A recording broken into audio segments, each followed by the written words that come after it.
Okay, good evening, everyone. I will call this meeting to order at 6:17 p.m. I'd like to start by acknowledging with gratitude that we live and work on the traditional unceded territory of the Squamish Nation, whose people have been stewards of these lands and waters surrounding the Quelacham, Bowen Island. Welcome to the Bowen Island Municipality regular council meeting of Monday, June 12th, 2023, and thank you for joining. For those of us that might be new in the audience or watching, my name is Andrew Leonard. I am the mayor of Bowen Island Municipality and the chair of this meeting. I'd like to introduce the other elected members of Bowen Island's council here this morning. And as I do, if you could just say a quick hello with your name to let people know where you are in the room, that would be helpful. So starting on my right, we have Councillor Alex Jurgensen. Hello, it's Alex Jurgensen. To his left is Councillor Sue Ellen Fast. Hello, Sue Ellen Fast here. To her left is Councillor Judy Getty. Hello. And then to my left, the lone councillor holding up that end of the table is Councillor Alison Morse. Councillor Morse. And then also joining us this evening are members of our professional staff. To my right is our Chief Administrative Officer, Liam Edwards. Hello. And to my left is our Corporate Officer, Sophie Insigna. This meeting is being recorded, and when members of the public speak during our public comment and question and answer portions of the meeting, your presence will be included in the permanent record as well as available on our YouTube channel immediately since we're live streaming at bowenislandmunicipality.ca. And for folks, where am I here? I'm getting messed up. I've been solo parenting for 2 weeks and I haven't been sleeping much. I've got like a toddler kicking me in the head, so my sleep is a bit off. This council meeting is an official forum for the conducting of the business of local government. We all love our home. We are all passionate about what happens in this community, and I'd encourage everyone to be respectful and maintain a constructive and respectful tone during the meeting and to direct comments during the public comment section as well as the Q&A to myself. The agenda and full council package for this evening's meeting, if you don't have it or if you're following along online, is available at bowenislandmunicipality.ca. And with that said, I will look for a motion, introduction of late items for our agenda. Yes, we have a number of submissions on the various agenda items that were received since the publishing of the late items agenda on Friday and today. So we have 8.1A, there is a letter from Leanne Slundrum. 8.2A, there was letters from Heather Woodall, Susan Proctor, Todd Evinger, John Lord, Anne Frank de Ferrier, and Christopher Hall. 8.3, a letter from Deb Thompson. And 12.3, there were letters, from Michael Eden, Steph Jones, Tony Bai, Mark Edmonds, Diane Buchanan, John Spagria, Julie Beck, and Trevor Hodge. Okay. Thank you. And with that, I will look for a motion that council approve the agenda and late items for the June 12th, 2023 regular council meeting. Moved by Councillor Getty, seconded by Councillor Fast. All in favor, raise your hand, say aye. Aye. Opposed, carries unanimously. Moving on to public comments. How many public comments do we have? So we have 9 this evening. 9 this evening. So we'll do 2 minutes per commenter. And when your name is called, feel free to come on up, get relaxed. The timer doesn't start right away. Once you start speaking, we'll start the timer. And at 1 minute and 45 seconds, you'll hear the alarm from our corporate officer. And that's just kind of the 15-second warning so that you can really wrap up your comments and bring any asks or points that you'd like to make to council hall. With that, I will look to our first commenter this evening. So we have Julie Vick on Zoom. Oh, hi. Hi. Can you hear me? We can absolutely hear you loud and clear in the room.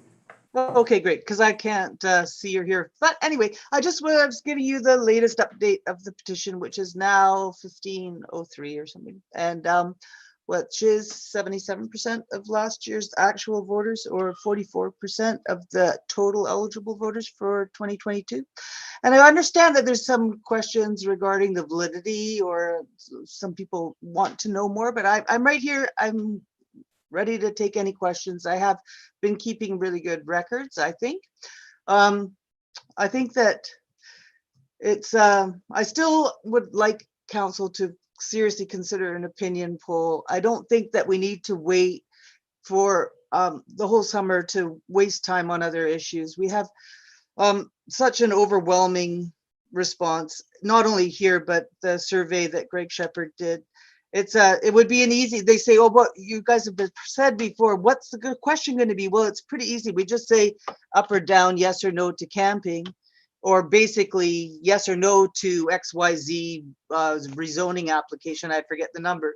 It would be pretty simple, I think. Okay, that's all I have to say. Thank you, Ms. Vick. We did receive your submission. Any questions from Ms. Vick before we move on? Thank you. So, Hello? I can't hear anybody. Okay. thank you. Kim DeSanti? Mr. DeSanti, feel free to come on up and have a seat. I'll stand. Okay. So I'm here to represent the Tunstall Bay Neighborhood Group, and I'd like to start off by saying that White Sails was never intended to be a road access to Cape Roger Curtis. It's a street in a neighborhood with a cul-de-sac, like many neighborhood streets are. 15 years or so ago, when the Cape was first being developed, the Muni at the time put forward about 10, 11 or so requirements that needed to be fulfilled before the Cape could be developed. One of those requirements was the need to have two road accesses. The intent of that requirement was certainly not to have both road accesses come off of White Sails Drive. The developer at the time, rather unscrupulously perhaps, put forward DC Road as the second road access. While this fulfilled the requirement as it was written on paper, it did not fulfill the intent of that requirement, which was to have another road access into Cape Roger Curtis that would, one, be for safety. It's funny how safety comes back 15 years later. And the other requirement of the second road access was to relieve traffic from White Sails Drive. Again, that's a pretty common theme that exists today. So skipping ahead 15 years from now, Thompson Road is still there with its intended purpose of accessing Cape Roger Curtis lands. You can tell that from the way it was designed and laid out. The Muni at the time when Cape Roger Curtis was developed really had its hands tied. It really had no choice but to allow White Sails Drive to become the road access to the Cape development. Now we don't have that binding. We have to allow White Sails to be the road access into a Metro Vancouver park. That axe is not hanging over our heads. There are other road accesses. Obviously, most prominently is the Thompson Road access. If Metro Vancouver wants to explore other road accesses, fine, that can be on the table too. But what we need from council here and mayor is to tell Metro Vancouver that White Sails Drive is off the table. Perhaps it never should have been on the table. So if you're going to develop a park, find another road access. And the Tunstall Bay Neighborhood Group is saying Thompson Road is probably the best option that's out there, but White Sails Drive is not an option. Thanks a lot. Thank you. Marion Banshees on Zoom. Ms. Banshees, are you there? Yes, I am here. Can you see me?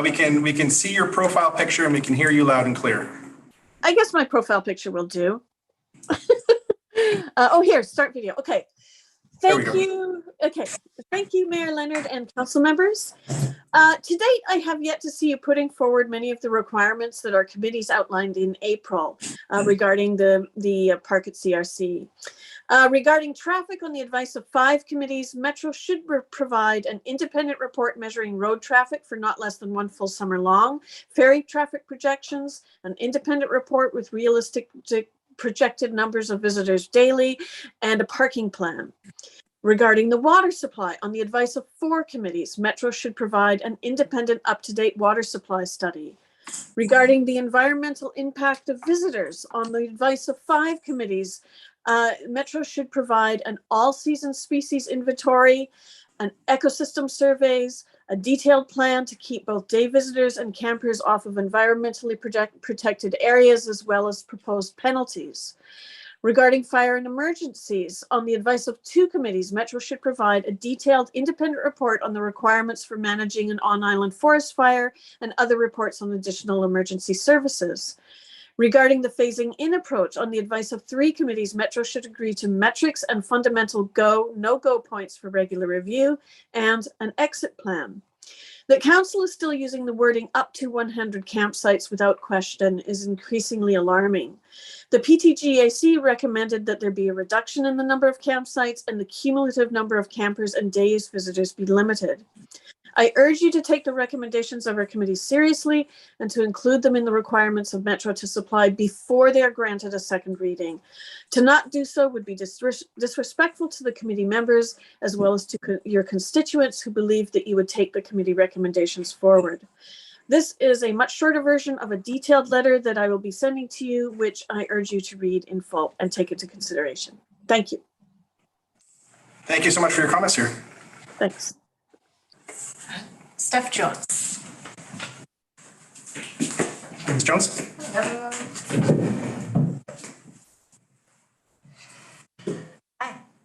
Hi. So the comments I'm here to make today are about the Cape Roger Curtis Park. I've also sent in a letter which details these in greater detail. So the first comment just wanted to reiterate is similar representing from the Tunstall Bay Neighborhood Group. Just to reiterate the fire and water concerns that the Tunstall Bay Neighborhood Group has. Especially in context of the conditional requirements that are proposed for review in the Committee of the Whole meeting on Wednesday. We do not see any mention of fire safety or water requirements, such as a requirement for Metro Vancouver to have tanks on parkland in the event of a fire that they would be able to empty. Looking at my notes. So, and then in terms of the fire component, obviously there was a devastating fire just recently in the neighborhood.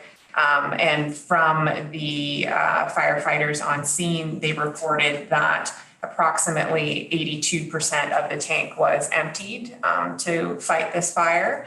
And so having a statistic like that, I think, gives us further information that it's probably inadequate as a backup for a wildfire fight on the Cape.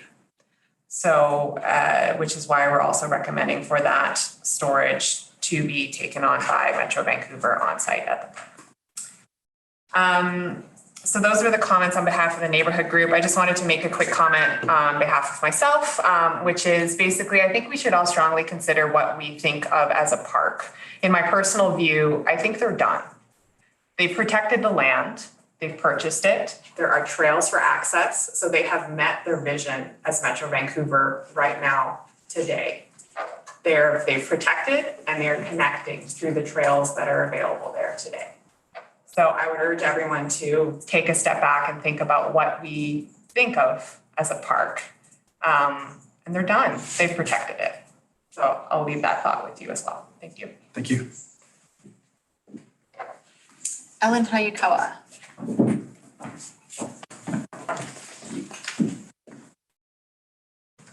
Good evening, Mayor Leonard and Council. Thanks for giving me the opportunity to speak.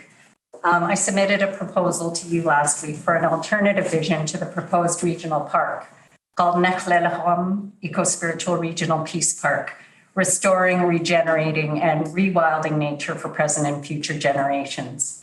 I'm suggesting that the current proposal of a regional park with campsites by Metro Vancouver is an old model. It's done, as was just said. And I invite us in all that to consider the question, what real impact has this old model had when we have collapse of biodiversity, accelerated climate change, and many, including children and youth, who live with feelings of anxiety, despair, and hopelessness, with increasing wildfires, floods, and disasters, and feeling powerless to do anything about them. I believe we need a new leading edge model for a park that addresses the issues of our time. What's missing? I'm suggesting an eco-spiritual connection to nature, learning to listen to the spirit of the land, waters, and nature's wisdom, and making decisions where we learn to take less from nature and give more back. The eco-spiritual regional peace park would serve people of all generations, and it would have a special focus on serving children and youth as leaders of tomorrow to receive the wisdom and tools of how to live according to nature's laws, and giving them the opportunities to participate in regenerating and rewilding nature. This would be done through an outdoor experiential program that includes camping, but instead of having 100 campsites, there would be 1 or 2 group campsites, accommodating 1 or 2 classrooms of children with their teachers and supervisors. In the summer, these could be used by other groups, including adults enrolled in the park programs. Since the goal is rewilding nature at the Cape, infrastructure would be minimal and clustered. My hope is that we would learn to live in peace and harmony with each other and nature while leaving an inspiring legacy for past, present, and future generations. And I'm requesting that Mayor and Council review the proposal and that it also be sent to staff and committees for review. I'm sending it to Metro Vancouver this week. Thank you. Thank you so much.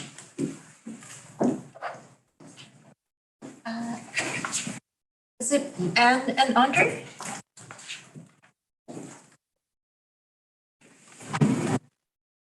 I have you here twice. Is that on purpose? I have you here twice. Is that on purpose? Yes. Okay. It's 2 different topics. Okay. So my name is Anne Fond de Ferrière, and my husband André Chola and I live at 1425 West Side Road. Your worship, ladies and gentlemen of the council, in the context of the camping proposition of Metro Vancouver at Cape Roger Curtis, the present structure and economic possibility of Bowen Island do not allow any financial expenditure to meet the demands of Metro Vancouver with regard to the fire risk, which is imminent as we have witnessed the past few days in Apodaca Park. Can Metro Vancouver provide the factual assurance of the security of rangers 24 hours a day throughout the year, and most of all in drought time? In case of a dramatic event, where will the water evacuation site be possible, given that there is only one access to CRC by road? Furthermore, if a fire were to start, where will the water available be found in the present context? At the present time, we do not have any more legal camping possibility on the island. Historically, the only one that existed was in the Davies Orchard, with cabins that had become low-cost housing on the island. The cabins of Davies Orchard were dismantled by Metro Vancouver and are part of Crippen Park. To conclude, Cape Roger Curtis as a recreational park does not provide any return of profitability and well-being for Bowen Islanders. As a small municipality, we cannot afford a financial participation to the structural development of such a project meant to accommodate the recreational needs of the urban municipalities of the Greater Vancouver. Thank you. Merci, madame. Record entered.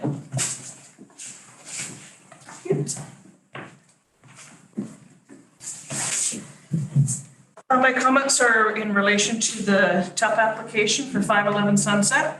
And I have the following comments in addition to our previous letter. Rainwater catchment system should be a part of every Bowen Gardeners infrastructure, not just a requirement to obtain some type of permit.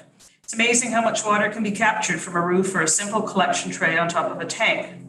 Whether it's a 45-gallon rain barrel or a 1,000-gallon collection tank, every bit of water that doesn't come from a well helps, and the collected rainwater ultimately still goes into the groundwater supply. We grow a large vegetable garden every year, and we can't remember the last time we watered it from our well. In addition to having our rainwater tanks, we experiment with different varieties of seeds, and if a particular variety of vegetable can't handle our Tough Love program of minimal hand watering from our tanks, we don't grow it again. Issues of water consumption can be particularly tricky in areas of individual wells. Community water systems are monitored by the municipality and restrictions are imposed, if necessary, to limit consumption and preserve the supply. If there are infrastructure or supply problems, the municipality is expected to act and deal with them.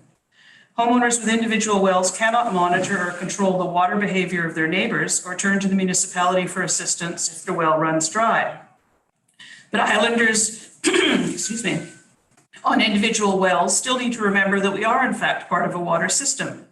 Our well water consumption habits can affect our neighbors' water supply and vice versa. It is crucial that the municipality consider the impact on the water supply of all neighborhoods when considering applications for development permits, TUPs, rezoning, etc.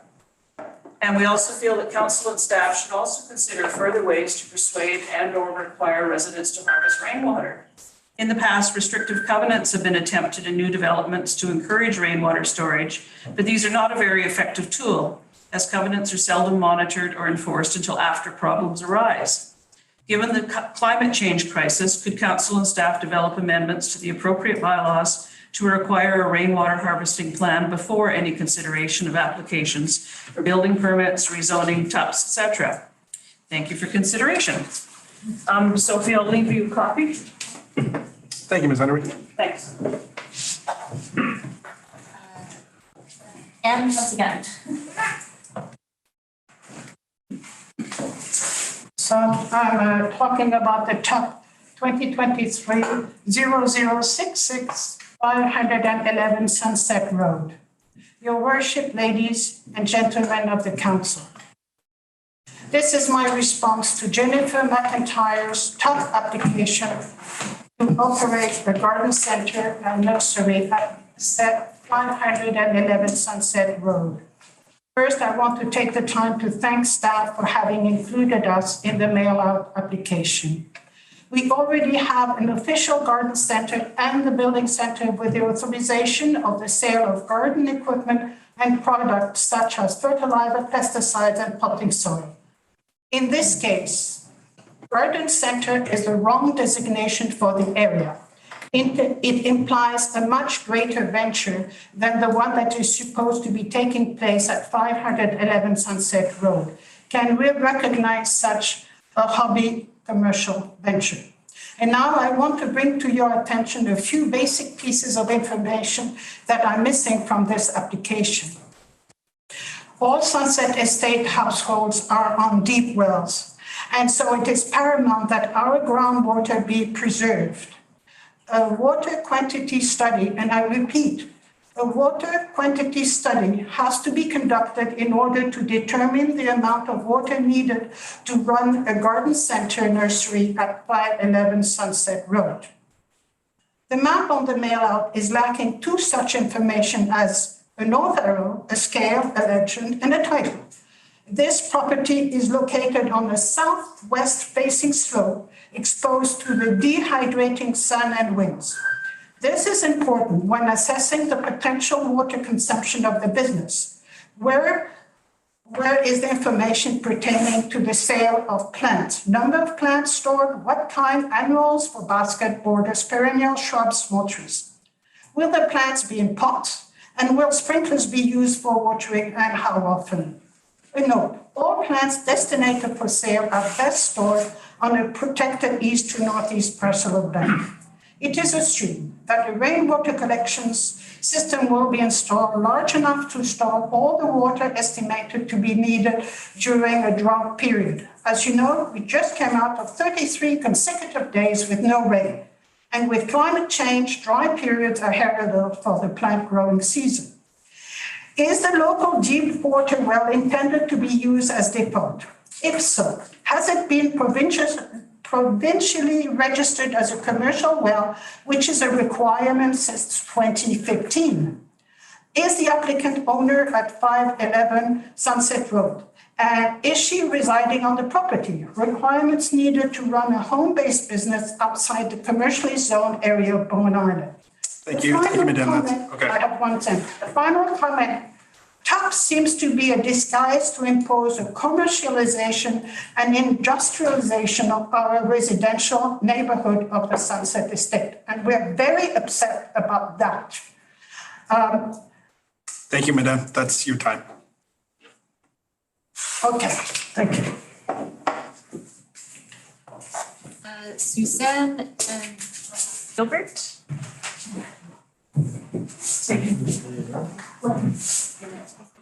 Oh, no, we're just, sorry, we're just here to answer any question you have on the variance permit for 8. Oh, okay. 811. Sorry, it's our first time in anything. Oh, okay, that's okay. Thank you for being here. Okay, and that concludes our public comments portion of the evening. So we will move on to item 3 on our agenda, which is the consent agenda. Are there councillors around the table who would like to pull items? Councillor Fast? Yeah, I would like to pull 1226 from the information items. I'll just speak to it briefly. When we come to that. Councillor Getty?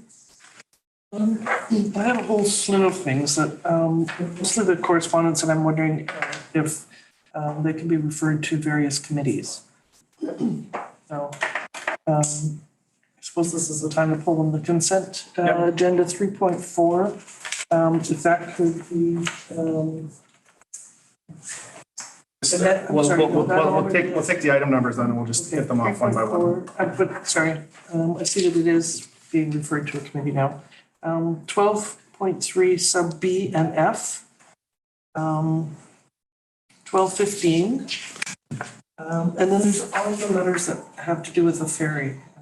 And if those can go as a block to the Transportation Committee. Yes, we can. 12.12, 12.14, 12.17, and 1232. And I have questions for Mr. Edwards when he gets to his report with respect to 1227 Kobe Water and signage. Julie Vick's letter 12.29.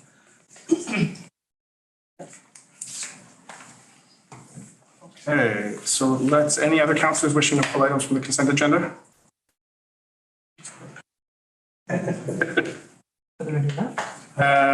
So let's start with Councillor Fast on item 12.26, which is keeping it rural conference agenda June 1st, 2023.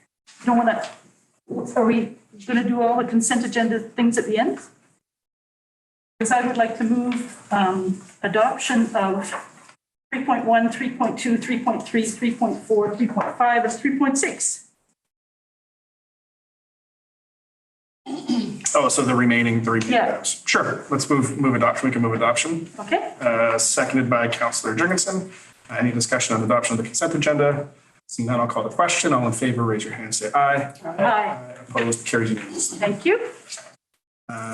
And I'll go on to 12.26 is, where did it go?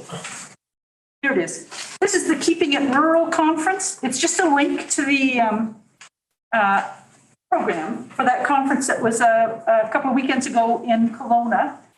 This is the first time I've been to this particular conference, but with regard to the council's interest in eligibility for rural designated funding and some of our other issues, there was a remarkable overlap with some of Bowen's interests in terms of everything from healthcare to housing and wildfire and everything in between. So I just wanted to mention the MLAs present included Rolly Russell, who's the MLA Parliamentary Secretary for Rural Development that we have been interested in speaking with. He was there for the whole conference and had several speaking times. Adam Olson, MLA Olson from Saanich and the Islands, Saanich North and the Islands was there, as was MLA Jennifer Rice, who's the Parliamentary Secretary for Rural Development. And also, I discovered that the CAO of this organization is Barry Janik, former mayor of Gibsons. So he knows our situation here. He said, are you guys enrolled in the iced tea program yet? And I said, not yet. So anyway, these are similar issues that we have. I discovered that all kinds of Small communities are dealing with the definition of what is rural for grant funding. Many programs have different funding eligibility requirements. So there's not just something particular that we can aim for. I think together we're stronger. And I think if we get a chance to be more involved in this, we should. And I just wanted to bring it to everybody's attention. And I have a little flyer here if anybody wants to look, but it's in the agenda. And stay tuned, I'll follow up with it. Thank you, Councillor Fast, and thank you for taking the initiative to attend that conference. Appreciate it on behalf. I stayed at the dorm, took the bus. The bus is back. So yes, question? You mentioned Rolly Russell was there as Parliamentary Secretary for Rural Development. And you also said Jennifer Bryce, if I heard you correctly, was there as Parliamentary Secretary for Rural Development. Ooh, did I say it wrong? So I'm curious, because I was looking. Oh, I'm sorry, I've got it written down wrong. She's health. That's what, thanks. Yeah, and there was quite a bit of speaking about health, including something that you folks might be interested in called locumhome.ca. So this is like short-term vacation rentals only for locums and healthcare professionals coming into communities. The person who's setting this up spoke for a bit, one of the sessions, and she was one of those people trying to attract healthcare workers to small communities and then get all the papers signed, everybody's interested in everything, and then it all falls through because there's nowhere for them to live. So this is a way for people with empty homes who might want to contribute to their community by hosting a professional that has to be registered through their healthcare college. So that's locumhome.ca. We'll look for a motion to receive item 12.26. So moved by Councillor Fast, seconded by Councillor Morse. All in favor, raise your hand, say aye. Aye. Carries unanimously. So Councillor Getty, 12.3 B and F for referral. 1.3B is the suggestion by Ellen Hayakawa with respect to the proposal for park, a different model of the park. And I'm not sure if it can be referred to a committee, which one. It's come up a couple of times at the open houses that I've been having. And it's something that Councillor Wake had sent emails around asking if this could somehow become part of the COW. I'm wondering if it could be dealt with a little bit deeper with some committee, but I can't figure out which one. I said is that it is a challenging letter to deal with by committee as a first of the development itself and vision of the park, which is really up to the developer proper, which would be Metro Vancouver. Right. And I'd also be curious, what is is there a question or is it for information? Is there something that we'd be seeking from the committee or is it? Well, I would think that if the committee were to workshop it or think about it or consider it, then they might have recommendations, both to council and to Metro in terms of it being an alternative. I read the material that we got last Thursday and Friday, and it seems to me that it would be very interesting if we could propose to them some other way of looking at the development that might be a better fit for this community. Not that they're, I don't know that they're necessarily open to it. It doesn't appear to be on their radar. It would be interesting to see if there's support for it, if that could be something that could be a suggestion to them from the committee as an alternative to look at. But I think it needs a bit more work. And it would be interesting to have more people talking about it and thinking about it. I haven't come up with a committee yet. Right, and I only brought that comment up because I think that we just want to be really clear when we're referring to committees, what we would like them to do with the referral itself. I think that's a great plan. This is a weird, it's outside bounds, and I'm not sure quite how to handle it. Yeah. So, I mean, it could be referred for information, like the committees that immediately on the mind for purview would be Parks and Trails, I wondered if that was Recreation, Climate internal, Action. if that was something that would be within their purview. Technically, it's not in their purview because it's referring to the development of the applicant's Yeah. park itself. And I'd also be somewhat wary because they're the proponent and we're the governance body. So to do their development work for them or to suggest to committees that we should be doing development work for the proponent starts to skirt or Okay. cross a line. And I'll take that off the table and we'll figure out some way of doing it outside of the regular committees. The second one was 12.3F, and that was the letter with the maps and the assessment of the different routes in by Kim DeSante, and I would like that to be referred to the Transportation Committee. So I'll take that as a motion. Is there a seconder to refer? And for information or for, just for, Seconded by Councillor Jurgensen. Any comments or questions? Seeing none, I'll call the question. All in favor, raise your hand, say aye. Aye. Aye, carries unanimously. Point of order. Yes. Do we need to accept 3? Or 12.3B, that is correct. Can't we just accept the rest of 12.3 all as, or have No, we- because 12.3B was pulled specifically, so we'll just do it super quick. I'll do it by unanimous consent. Is there any objection to receiving item 12.3B? No. Seeing none, it is so received. Moving on to 12.15, which The letter is from Barash, Aziri regarding request for assured loading from Bowen Island to Horseshoe Bay dated May 23rd. now, to be forthcoming, I take my dog there and we always have a chat at the gate when I'm delivering the dog. And he's sent his letter to BC Ferries and they've replied to him that since this letter was posted in our agenda, that they're not prepared to do anything unless they get something more showing that it's more of a community-wide concern. So this fits in directly with the work I'm trying to do with the Transportation Committee on medically assured loading, so that people that are need to get on the boat ahead of the long lineups and the overloads can do so, figuring out a policy. And this is indirectly in line with that. So he's got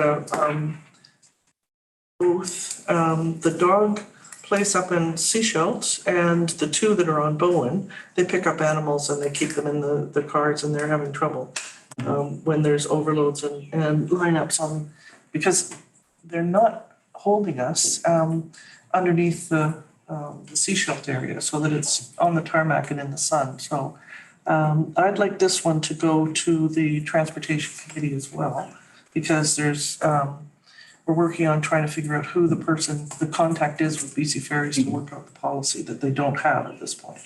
They say they don't have, so. So referral to the Transportation Advisory Committee for information, for comment, or for recommendation? Comment, please. The BC Ferries is saying that they need more contact or more information from the community. So the committee can recommend possibly this as being part of their policy development. Okay. So a motion to refer to the Transportation Advisory Committee for comment. Is there a seconder? Seconded by Councillor Fast. Any discussion? Seeing none, I'll call the question. All in favor, raise your hand, say aye. Aye. Aye, carries unanimously. And then the last is the stack of the grouping of BC Ferries letters, 12.12, 12.14, 17, and 32. Right. That also could go to the Transportation Committee for information. For information? Okay, so moved. Is there a seconder? Councillor Jurgensen. Any discussion? Can I ask a question before we Yes. go? What was the last one? 12.32? 32. That's Victoria Beats. No, that's Michelle Pence. Request of BC Ferries for accountability and action plan. Am I looking? It's in there as a, The amended one changed all the numbers. Oh, okay. So my numbers are wrong in my printed out thing from this afternoon. Okay, got it. Thank you. Just wanted to make sure I was voting on what I thought I was voting on. no, that is a totally reasonable thing to do. So seeing no discussion, I'll call the question. All in favor, raise your hand, say aye. Aye. Carries unanimously. One that's on the table. Okay, so that is the consent agenda dealt with. We will now move on to a delegation that I'm looking very much forward to receiving. 5.1, we have representatives of the Canadian Organization for the Blind and Deafblind, formerly Campaign Society. Permission there to. Oh, absolutely, absolutely.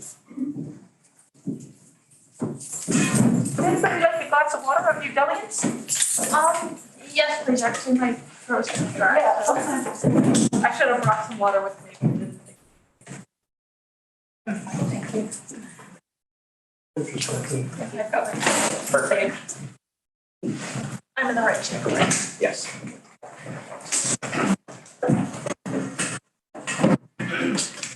Oh, I should have water. Maybe I should have water.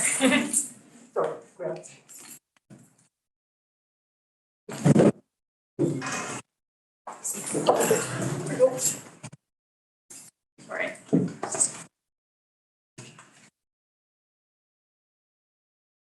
You ready? Yeah. Yep. So whenever you're ready, feel free to go ahead. Are you ready? I'm ready. Okay. All right. First of all, I'd like to thank Mayor and Council for the opportunity to speak tonight. My name is Jessica Gladys. I am the Director of Training and Student Success for the Canadian Organization of the Blind and Deafblind. And this is Edwina, one of our students. I'm not sure if you'd like to say. Sure, my name's Edwina Nearhead. And I'm a student that started late in the program. I started in March, and we'll talk about that later. All right, so tonight we are here to talk about the work that we're doing at the lodge and about the unique zoning and covenant on the property. So it is zoned as a recreation, training, and meeting center for the care and rehabilitation of people with disabilities, which is an extremely unique zoning. Of course, it also has a covenant with further restrictions on it. Did you know that 1 in every 5 Canadians has an eye condition that could lead to vision loss?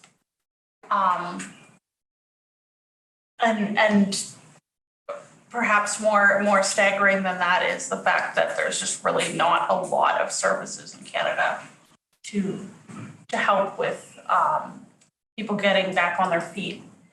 And so that's one of the things that we do, and one of the things that the lodge was created for is to do training in areas such as getting around independently with cane or braille, technology, cooking, cleaning, all these types of things, autonomous skills. And yeah, so that people so that blindness doesn't have to be, you know, a barrier, that people can live their lives without having to be dependent on friends and family, and you know, that you kind of live their lives independently. And of course, in the summer, we also do summer camps for kids and teens and adults. We're really excited. We'll be coming back in person this year. Yay. Anyway, and so that people can, you know, try new things, learn some things, gain confidence, and probably most important of all, be in a place with their peers where they don't have to feel like the only blind kid, or, you know, and don't have to feel different. I went to that camp myself as a teen, and it was extremely impactful for me. Okay, so also as part of our reconciliation efforts, we recently hosted the Squamish Elementary School staff and students. So yeah, that was really good. I'd like to share with you guys a video about the lodge and its importance. So I'm not sure who's. I believe that's Sophie here. I'm just going to share my screen and start the video in 1 moment. Okay. Some Bowen Islanders may not understand why keeping the Bowen Island Lodge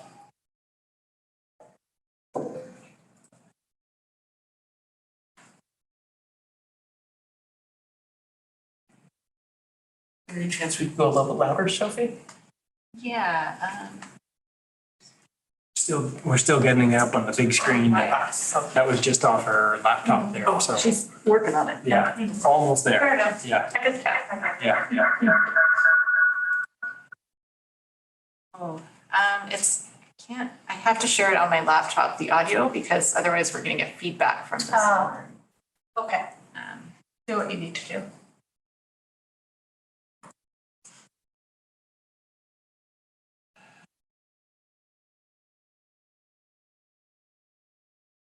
Intent, looking at screens and clicking.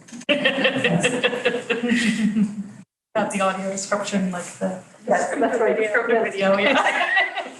Felt that. We hope this video will show you. I lost my eyesight in September, so it was a sudden loss. And I was in the hospital up until February. So at that point, I'd had very, very little support. Being here at the lodge in 2 weeks, I learned more than I did in the previous 5 months. When I first started going to camp, being totally blind, there were characteristics that I didn't know were due to me being blind and were due to me being me. Camp was able to put me in a setting with my peers, of my, not just my age peers, but my disability peers, and I was able to find out more things about myself. I never thought there'd be a place for me, and here I am. As I said before, that a community I never thought existed. Well, I probably did exist, but like, where were they? After a great deal of research, Bowen Island was chosen as the permanent home for the lodge. The lodge was purpose-built in 1962 by the Lions Club and many volunteers for the CNIB to offer training and recreation opportunities to blind and deafblind students. 100 years ago on this spot was where they started the picnics for the blind, and then after that came the fishing camp for the blind, done by the Fraternal Order of the Eagles, and then in 1962 this place was built by volunteers, and it's been a symbol of hope to the blind community and of connection ever since. So this place is so important for so many different reasons. A few of them, just scratching the surface, are it's purpose-built for camps and training. In 1962, when it was completed, was one of a handful of facilities across this country that were like that. And over the decades, they've all been sold off, all been, for the most part, demolished.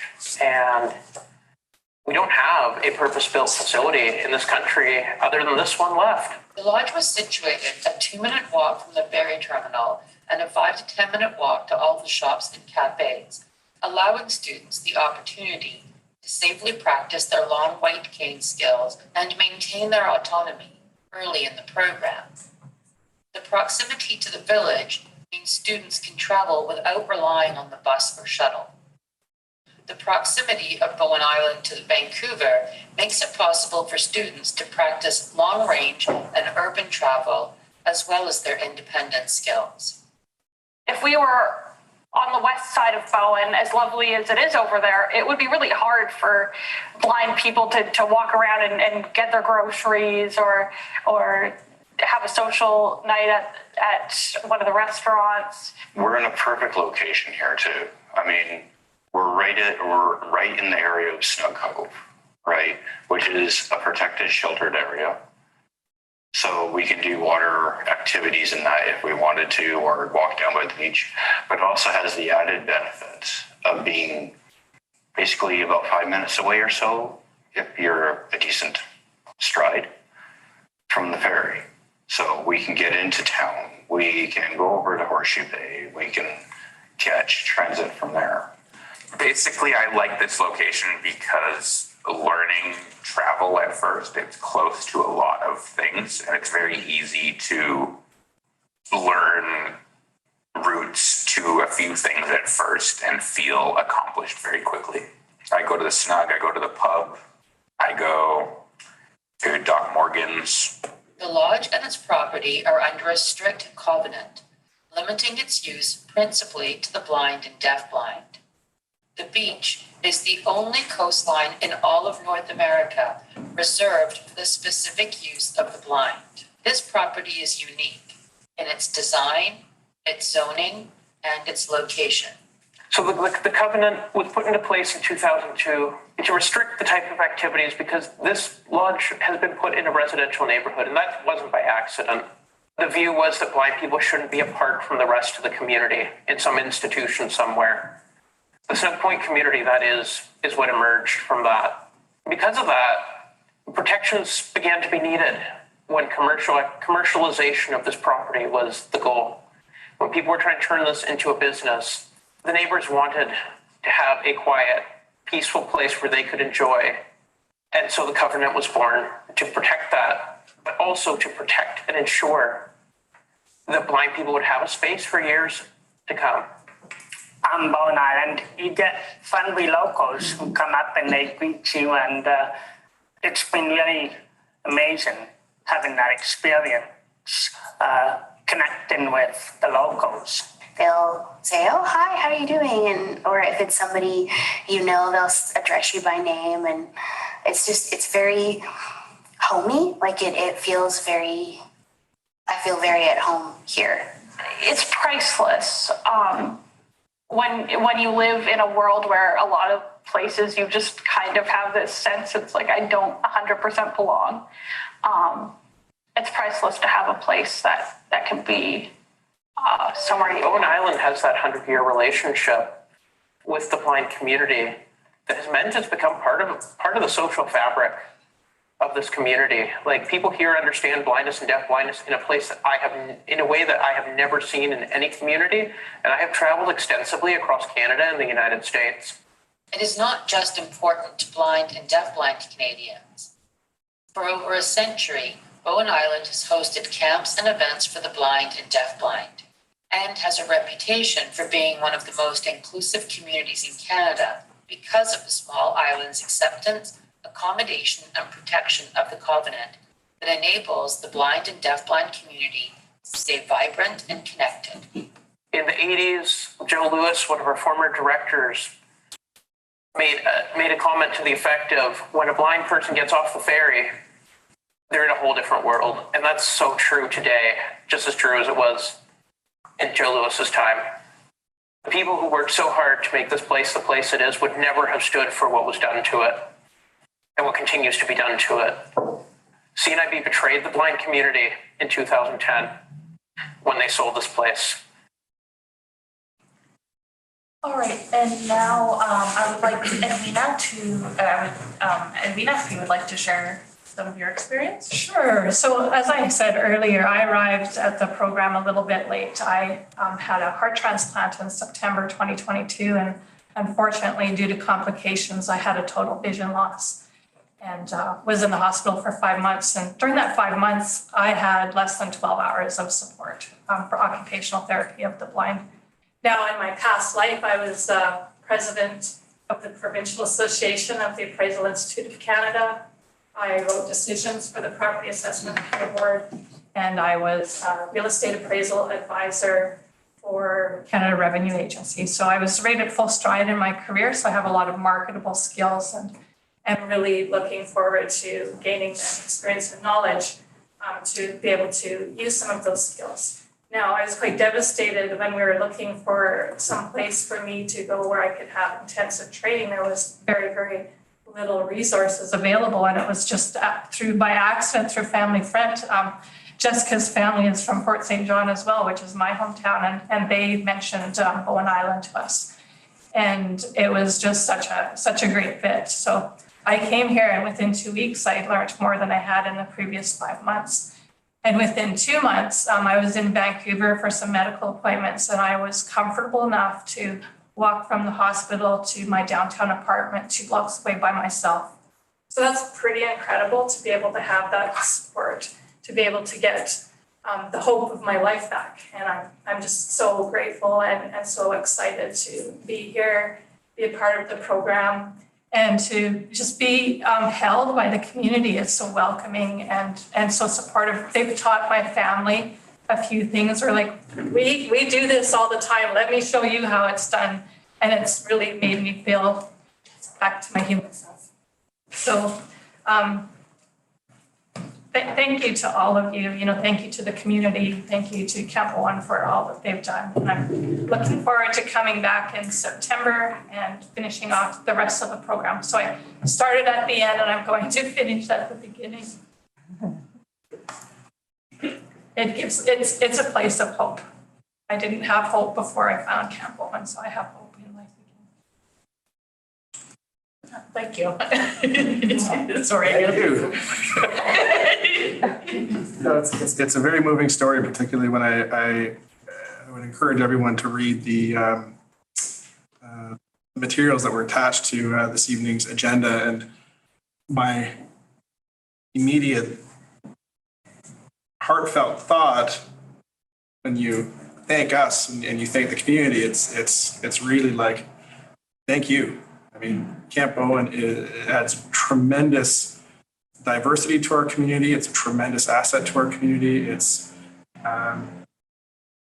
has a lineage that existed long before me and will exist long after me. And it's just a true gift to have you here. And it's a true gift to have Councillor Jurgensen on council with us as well. Thank you. Any questions at all for the delegation? Let's go a little bit. Yeah, absolutely. I just want to know, and that's okay, thank you, Ellen. Or Councillor Jurgensen.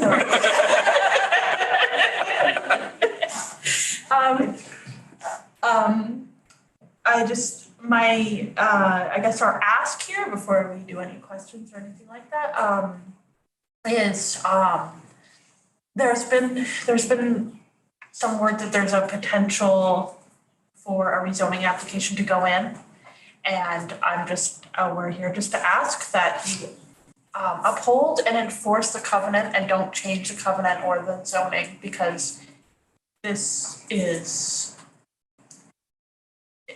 would be a tremendous loss to Bowen Island and to the blind community. And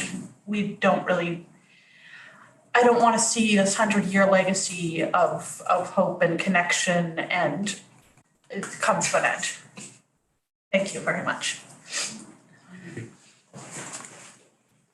Councillor Jurgensen, anything to add? No, I don't. Okay. Other than a thank you. And of course, if there's any questions. Any questions or comments from council? Councillor Fast? Thank you very much for your presentation. I've been following your resurgence, I guess, as the alumni have come back like the tide. And my question is, how is, can you tell me about your partners and who is enrolling and how is your enrollment looking like? Or shall I ask Jessica or you, Alex? If it's acceptable to council that I answer this question, if I may. Absolutely, I will give you all the latitude in the world. Okay. We work with, I guess I'll address the enrollment first. Like, it's waitlist end up being a mile long for programs like this. Even getting in like for this next year, full. Year after that, well on its way to that. Programs are, as it's the only one of its kind in the province, in the country, sorry, in the province, I suppose, by definition.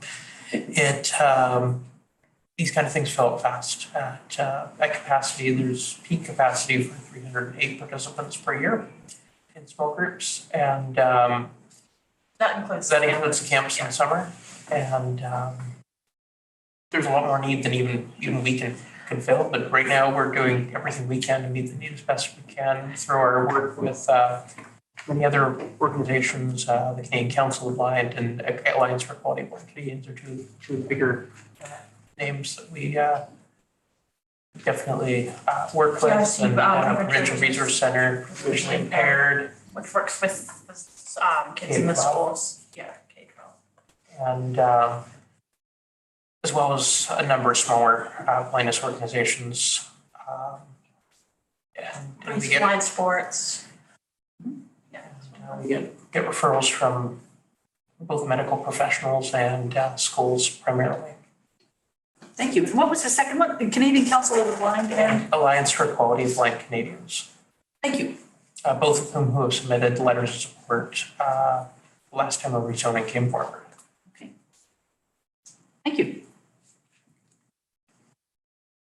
Any further questions or comments from council?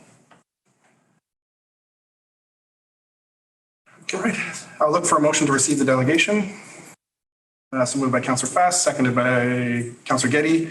All in favor, raise your hand. Aye. Aye. Carries unanimously. Thank you so much for coming this evening. It's Thank you, thank you. Yeah, there's lots more information in the package. Yeah.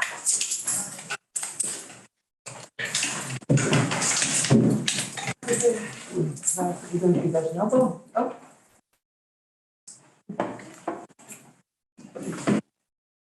I can help you guys know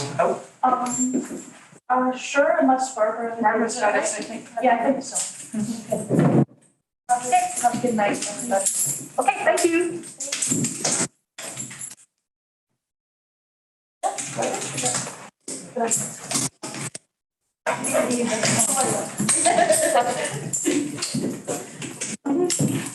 Okay. No, thank you. I want you to stay. Thank you.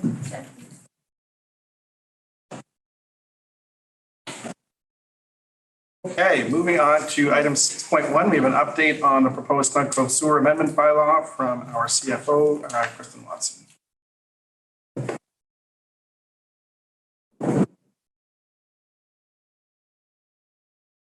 Good evening, Mayor and Council. I wanted to bring a quick report to your attention this evening, just to give you an update on what was happening with the amendment bylaw with regards to the sewer establishment bylaw. There was a letter that was provided to Mayor and Council and staff from the Ombudsman, which had a recommendation in it for staff to amend the sewer establishment bylaw. And we received that letter last fall sometime. We did reply to the Ombudsman, assuring them that we would bring forth some amendments to the sewer establishment bylaw by the end of the spring. That time is here. We have not done that yet. When I set out to do that work to begin, I also recalled that there was a directive on file from Mayor and Council to also at the same time look at or develop a local area service funding policy. I believe that work should come before any potential amendments. It is sort of a situation where we're putting the cart before the horse if we don't do that work first. So I'm proposing that this evening that Mayor and Council recommend to staff to defer that amendment bylaw until the local area service funding policy work has been completed first. Now, I do expect that work will take over the course of the summer, and I expect that I could be, I'd have the ability to bring that policy forth for council consideration sometime in the fall. recommendation. Second. Moved and seconded. Any discussion? Seeing none, I'll call the question. All in favor, raise your hand, say aye. Aye. Carries unanimously. And for the CFO sequel, 6.2, we have West Side Water Systems proposed phase 1 financial policy development process and timeline. Once again to our CFO. Thank you. Again, along the lines of local area service funding policy and work around that, we now have the Blue Water Park loan authorization process complete. The next step for us is to work with the local advisory committees and develop a cost allocation policy, one that will enable us to fairly and equitably distribute costs among the 3 local water service areas in order to ensure that that there's a fair and equitable allocation of costs. So what I've done here is just to set out a process and a timeline. I just want to bring this forward to council and to get your approval for this so that we now can set some expectations going forth when we begin to meet with the committees, and that everybody has a clear understanding of what that process and that expected timeline will look like. It is important that we get this work done over the summer and have it done and complete by the fall, so that when we're ready to do the budgets for next year, that we have a clear understanding of what all of the stakeholders, all of the LACs will have a clear understanding of how those budgets are going to be developed. So the staff recommendation this evening is that council approve the proposed process and timeline for development of a cost allocation policy. I'll make that recommendation. Moved by Councillor Morse, seconded by Councillor Jurgensen. Any discussion on this? Councillor Getty. Has this been shown to the chairs of the LACs? They were given an email that these reports were on the agenda tonight, but no. Any further discussion? Seeing none, I'll call the question. All in favor, raise your hand and say aye. Aye. Aye, carries unanimously. Thank you. Thank you, Ms. Wesson. Item 8, staff reports 8.1, introduction to application for a development variance permit to Natasha Chung, our Island Community Planner.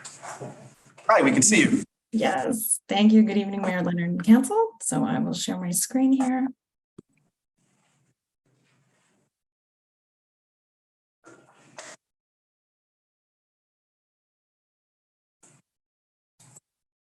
Okay, so tonight I'll be giving a short presentation on the introduction for the application of development variance permit 2023-0078 at 361 Cardina Drive, which is requesting a variance to reduce the front setback to enable the installation of a proposed semi-in-ground pool. So first things first, as I mentioned, the subject property 361 Cardina Drive is zoned Settlement Residential 2 and is located just northeast of the Snug Cove Ferry Terminal and directly backs onto Snug Cove. The applicant is requesting a variance to reduce the existing front setback of 7.5 meters and vary it to 0.6 meters for the development of a pool structure with a floor area of approximately 18 square meters and 28 cubic meters. And the pool will be immersed into the ground by approximately 1 meter. The applicant is primarily requesting to build the freestanding semi-in-ground exercise saltwater pool for health and wellness reasons, as they're seeking out opportunities to age in place, and given that Snug Cove Beach isn't suitable for swimming. The pool is structurally engineered from steel and is made of a formulated coating designed to prevent rusting and erosion from soil. There'll also be a cover and a fence and a gate with a safety latch, which will be installed around the pool once it's in place. So at the time of this presentation, the municipality has received one letter of support signed by 5 neighboring properties, as well as one individual letter that came in this afternoon. However, it's from one of the 5 signatures in the group letter. So in total, 5 neighbors are currently in support of this application. I'd also like to note that given the site constraints, the proposed pool proximity to the septic field of 0.6 meters is less than what is recommended within BC's Sewer System Standard Practice Manual, which is at least 1 meter. However, there are no feasible alternatives beyond this setback that would not require significant blasting. So staff have received a letter of assurance from the septic professional to ensure there's no negative impact to the septic field, and have connected with Vancouver Coastal Health to discuss the proximity and recommended we have a letter of insurance. So that said, in light of the existing neighboring support, along with the septic professional letter of assurance, staff are recommending that notice be given that council will be considering the issuance of this DVP 2023-0078 for the variance of front setback for 361 Cardina Drive, and that staff are recommending that council authorize us to give notice for the issuance of this DEP application. So thank you, and I'm happy to take questions if there are any. Thank you. So I'll look to council for any questions on this or a, yes. Thank you, Planner Chong. I'm wondering if I heard you mention that the Snug Cove Beach is not suitable for swimming, but Sandy Beach is nearby as well. Was there a mention of accessibility there? Because it seems like it might be close. I think it was more the reasoning for the applicant because they back directly on to the Snug Cove area. And given that they want to age in place, they're thinking proactively that potentially, I suppose, accessibility could be a foreseeable concern in the future. Thank you. And then a second question, if I may. Yep. Did you mention that it was is it a saltwater pool and is it heated? I will have to check about the heating, but I don't believe it is, but I'm happy to consult with the applicant and then bring it up. Okay, I'm just interested in its similarity to the beach, but I recognize that winter is a factor and all that. Thank you for the answers. Okay. Councillor Jurgensen, your hand was half up for Councillor Morris's. Oh, no, Councillor Marks can go first. Okay, Councillor Morris. Well, I was just wondering, since we do have the applicants as the audience, if they could answer those two questions about heated and salt water. Sure. Yes, it is heated. And will it be a saltwater pool or a regular? It is a saltwater pool, yes. Thank you. Councillor Jurgensen. I just want to say that I really appreciate the forethought in putting a gate and fence around the pool. I was quite impressed by that. So seeing no further questions, I'll look for a disposition from council. I'll read the recommendation if you like. That notice be given that council will be considering the issuance of development variance permit DVP 2023-007-0078 for the variance of front setback for 361 Cardina Drive, legally described as Lot 26, Block 3, District Lot 490, Plan 11088, PID 0091633361 at the July 10th, 2023 meeting of council. The council authorized staff to give notice for the consideration of the issuance of development variance permit as stated above to all properties within 100 meters of the legal boundary of 361 Cardina Drive, legally described as Lot 26, Block 3, District Lot 490, Plan 11088, PID 0091633361. Moved by Councillor Morse, seconded by Councillor Getty. Any discussion? Seeing none, I'll call the question. All in favor, raise your hand, say aye. All right. Aye. That carries unanimously. Thank you, Planner Chung. Moving on to item 8.2, introduction to application for a temporary use permit, TUP 2023-0066, 511 Sunset Road. To Daniel Martin, our manager of planning and development. Thank you, Mayor and Council.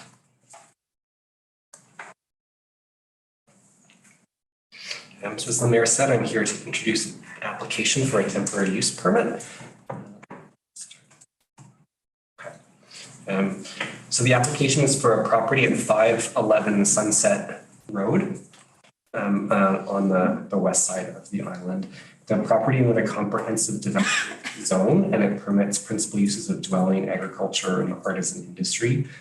And so relevant for this application, that agriculture zoning allows for the sale of, it allows for the growing, rearing, producing of crops and plants, and it allows for the sale of products harvested, reared, or produced on that lot. So the application before you is an applicant who wishes to sell plants grown on the lot, but also plants that are imported from off of Bowen Island or grown elsewhere on Bowen Island, and also to sell the sort of accessory products associated with the garden center. So the TUP that is drafted before you would permit the garden center use in our land use bylaw. So a use providing for the retail sale of nursery plants, home gardening supplies, and then it would be restricted. So it would restrict just to the retail sale of nursery plants, home gardening supplies, and related goods and services. So not the the animals pieces that the garden center use permits. And the TUP is drafted by staff, contains conditions related to storage of water and metering of water usage on the property. And then it contains, in addition, 2 conditions recommended by Vancouver Coastal Health related to the water system that is being constructed on the site. And so Vancouver Coastal Health requested that we mirror their conditions in our permit. So that's the recommendation from staff. In terms of where we are, this application was received in April. Conducted internal review notice was given before today. So it was issued in 2 issues of the undercurrent. Notice was placed on site and mailed to properties within 300 meters of the subject property. We're introducing it tonight, and if council wishes to proceed, we would recommend issuing notice for a July 10th consideration. So as of time of writing this PowerPoint, we've received 41 letters on this application, 39 supportive and 2 with concerns. And then of the letters who identified an address that was in the mail out radius, 3 were supportive and 1 expressed concerns. And I'll note many writers didn't include their address or note if they received the notice or not, so that may not be complete. But the recommendation is that notice given that council will consider issuance of the TUP at the July 10th meeting of council. Thank you. Thank you, Planner Martin. To Councillor Fast. Just a typo kind of question, I think. I got you, Councillor Vincent. It says in the second motion, 100 meters, within 100 meters. So can I? Thank you, Councillor. I just live edited that and I realized that's our standard motion, but I didn't mail the notice to 300 meters and I would recommend a 300 meter. Thank you. That was my question. And I would support the 300 meters and that I'm happy to read the motion, both of them.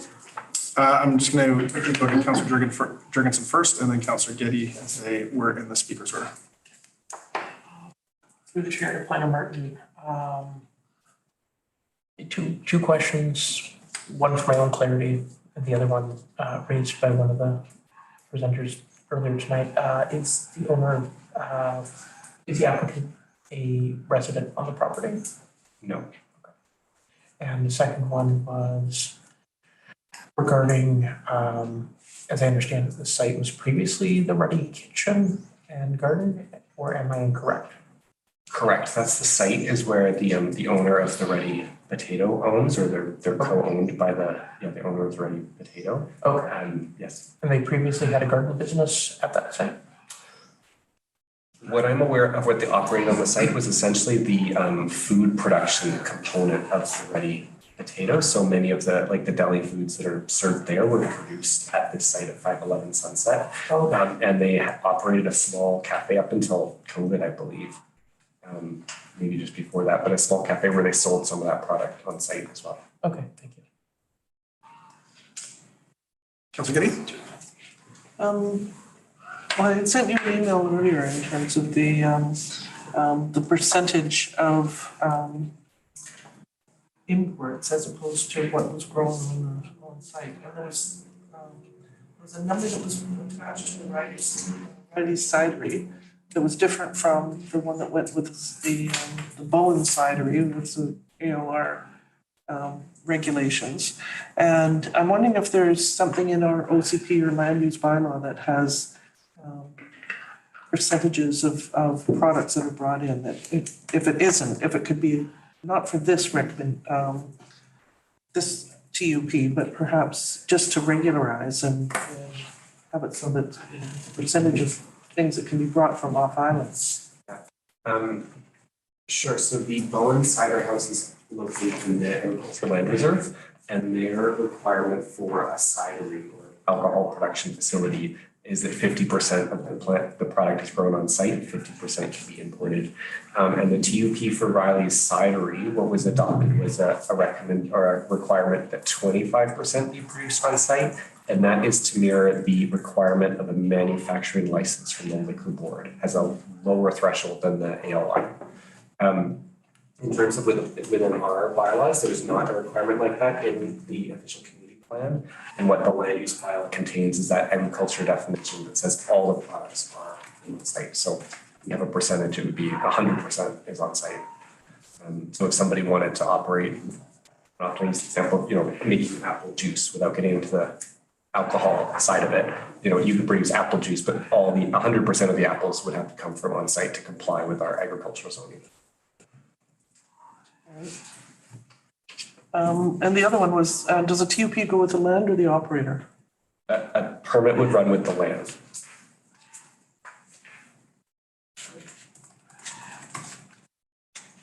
Thank you. My only question is around related goods and services and who defines that. Sorry, what was the question? The question around the provision for related goods and services and who makes that definition of related goods and services? I think I would say that's something that me and my department does regularly in terms of, all of our zones permit accessory uses and sort of what is an accessory use to a principal use. Or we turn to like planning dictionaries and whatever else. But it sort of is tied to thinking what an accessory use is. It's tied to the principal use. So in this case, you'd see pots or soil or seeds or gloves and rakes and and it's kind of like if I went into 10 garden centers in the Lower Mainland, would I see these products? Right. Yeah. Torceo, do you have a comment? I was just gonna make a clarifying comment to Councillor Jurgensen's question, because and correct me if I'm wrong, Councillor Jurgensen, but I wasn't sure if you were clear that the Ready Potato kitchen and production facility would still remain on the property. It's not a full change of ownership and or services, that this operation would operate in conjunction with that. Like an additional use? Yeah. But by a separate operator. Correct. Yeah. It's kind of like up behind the kitchen courtyard patio. Councilor Morris. So if the applicant, not the property owner, was residing on the property, could they do this as a home-based business? Or like bring in the things and stuff? Yeah, like our home occupation regulations can read as quite permissive. So, like if somebody in their house said my business is I import exotic cactuses and I sell them to people. Yeah, okay. Maybe that's permitted at some scale. Often we come to home occupation as it's a question of scale as much as, and it's like, can it be, contained within the dwelling as well? So if somebody's doing some sort of small scale something, maybe that's a home occupation at the scale proposed. It's not. So we're not gonna have a proliferation of garden centers in large lots as home occupations. Right, I know. Okay. And the garden center definition is a commercial designation, right? Basically. Yes, so the place is zoned to operate a commercial business.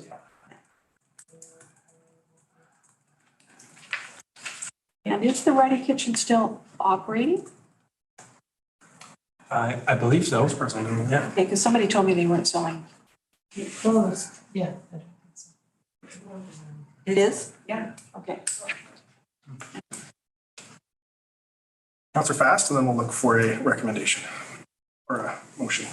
I was gonna read the motion. Yes, do it. Okay, then I would like to move that notice be given that council will be considering the issuance of temporary use permit TUP 2023-0066 for garden center use for 511 Sunset Road, legally described as Lot 1, Block C, District Lot 492, Group 1, New Westminster District Plan, BCP 18926 at the July 10th, 2023 meeting of council, and that council authorized staff to give notice for the consideration of issuance of temporary use permit TUP 2023-0066 in accordance with section 494 of the Local Government Act to all properties within 300 meters of the legal boundary of 511 Sunset Road, legally described as Lot 1, Block C, District Lot 492, Group 1, New Westminster District Plan, BCP 18926.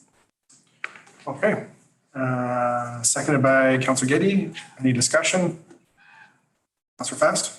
Yeah, thank you. I just wanted to say that I'm interested in the 300 meters, partly because these are big lots, but also because of the groundwater issues that people are raising. And I think it makes sense in these kind of larger areas where people are far apart, that you get the notice out to the people that are the neighbors.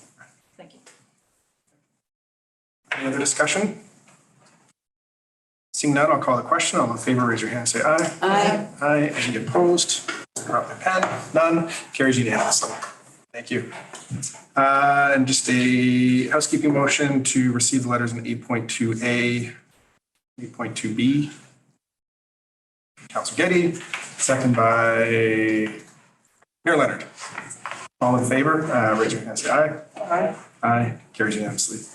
Moving on to item 8.3, consider of application for renewal of a temporary use permit to UP 03-2020, 2095 Cape Drive, again to our planner, our manager of planning and development. Thank you, Mayor. So this is a application for renewal of a temporary use permit. The temporary use permit was issued November 9th, 2020, and so it will expire November 9th, 2023. It was issued for a 3-year term. And TUP 03-2020 permits school use for the Island Discovery Learning Community, IDLC, at the site. And so when a local government issues a temporary use permit, renewal of the temporary use permit can be made at a single council meeting. And so what we have done in advance of this meeting is do the internal review and issue notice. So we issued the notice in the undercurrent and the properties within 300 meters of the property to bring the report to council, so that council may, if they wish, renew the temporary use permit for an additional 3-year term at this meeting. Or the other option for council would be to issue the public notice, announce a consideration date for a date in July. So we sent the notice to the property shown on the map within 300 meters. We've received 3 letters of support, 1 letter received within the mail-out radius, and I've shown that here. There's sort of 2 houses to the west of the property. So the recommendation from, and I'll just add too that we've not received any complaints about the use over the 3-year term. We do monitor, and if we ever received complaints about a temporary use permit, we would recommend that council issue the notice before the renewal. But so the recommendation for council is that council renew the temporary use permit 03-2020 for an additional 3-year term. Thank you. Thank you, Mr. Martin. Any questions to the planner? Councilor Jurgensen? Has there been, through the chair to Planner Martin, has there been any consideration of rezoning for that property for this use? To Councilor Jurgensen, yes, the applicant, I think is still determining their final and ultimate destination, and they're sort of weighing either a rezoning of the current location or relocating elsewhere. And so, we did discuss with them. They've been there 3 years. It's been great. They've enjoyed it. They've got along with their neighbors. That they're renewing it for an additional 3-year term, that would expect some sort of action within that period, that if the rezoning wants to take place, that would be a direction they go, or we're looking for elsewhere. But but we would like to see some action. I think their inclination is to apply to rezone the current location. Thank you, that's helpful. And just for your benefit, Councilor Jurgensen, there is a representative from IDLC in the back of the room who is giving a double thumbs up to the rezoning question.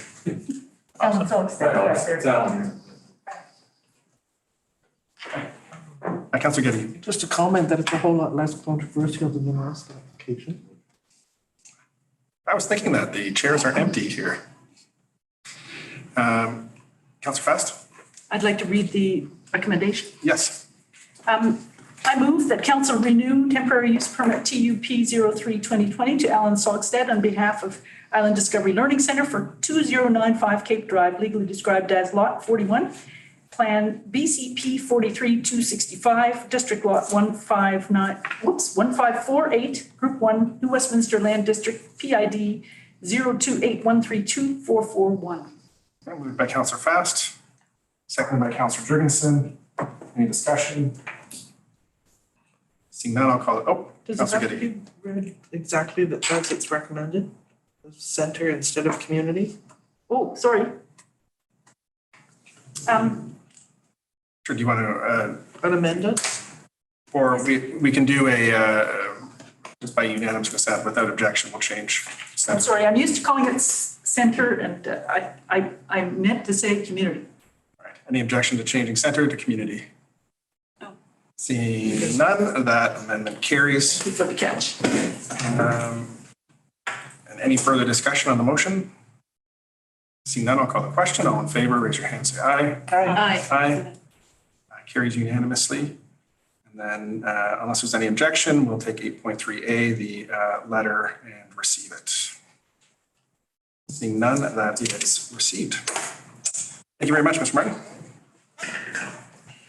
Item 8.4, approval to purchase 2 work trucks. Patrick Graham, our Director of Engineering. Is there a presentation or is this? Where are we at? I can speak to the item. Okay. The Director of Engineering has brought forth a request to approve the acquisition of 2 work trucks. These work trucks are the 5-ton type of work trucks that they will put a salt box in the back and they're used for plowing all over the island and salting the roads in the winter and parks and road maintenance work in the summer. The need to replace a truck was made quite evident in the fall when the annual inspection came up for our big 5-ton truck. It was taken in for inspection and it failed inspection. There was quite a significant amount of repair work needed in order to get that truck roadworthy and approved for certified again. So the superintendent approached me and asked if it was potential to perhaps sell that truck at auction and replace it with a smaller 5-ton, which was much more well suited for the work on Bowen. The large 5-ton truck really only does the Cove, and the rest of the island relies on these smaller trucks. So it was his recommendation to replace the big 5-ton with a smaller one. And with the 110, yes. And since that time, the director and the superintendent have really made a case that they would actually like to acquire 2 trucks. So I was tasked with coming up with a financing plan of how they could manage to fund 2 trucks within the existing approved funds within the 2023 budget this year. So the cost of the 2 trucks is, with PST included, is $329,025. And the proposal to fund this acquisition is laid out in the report.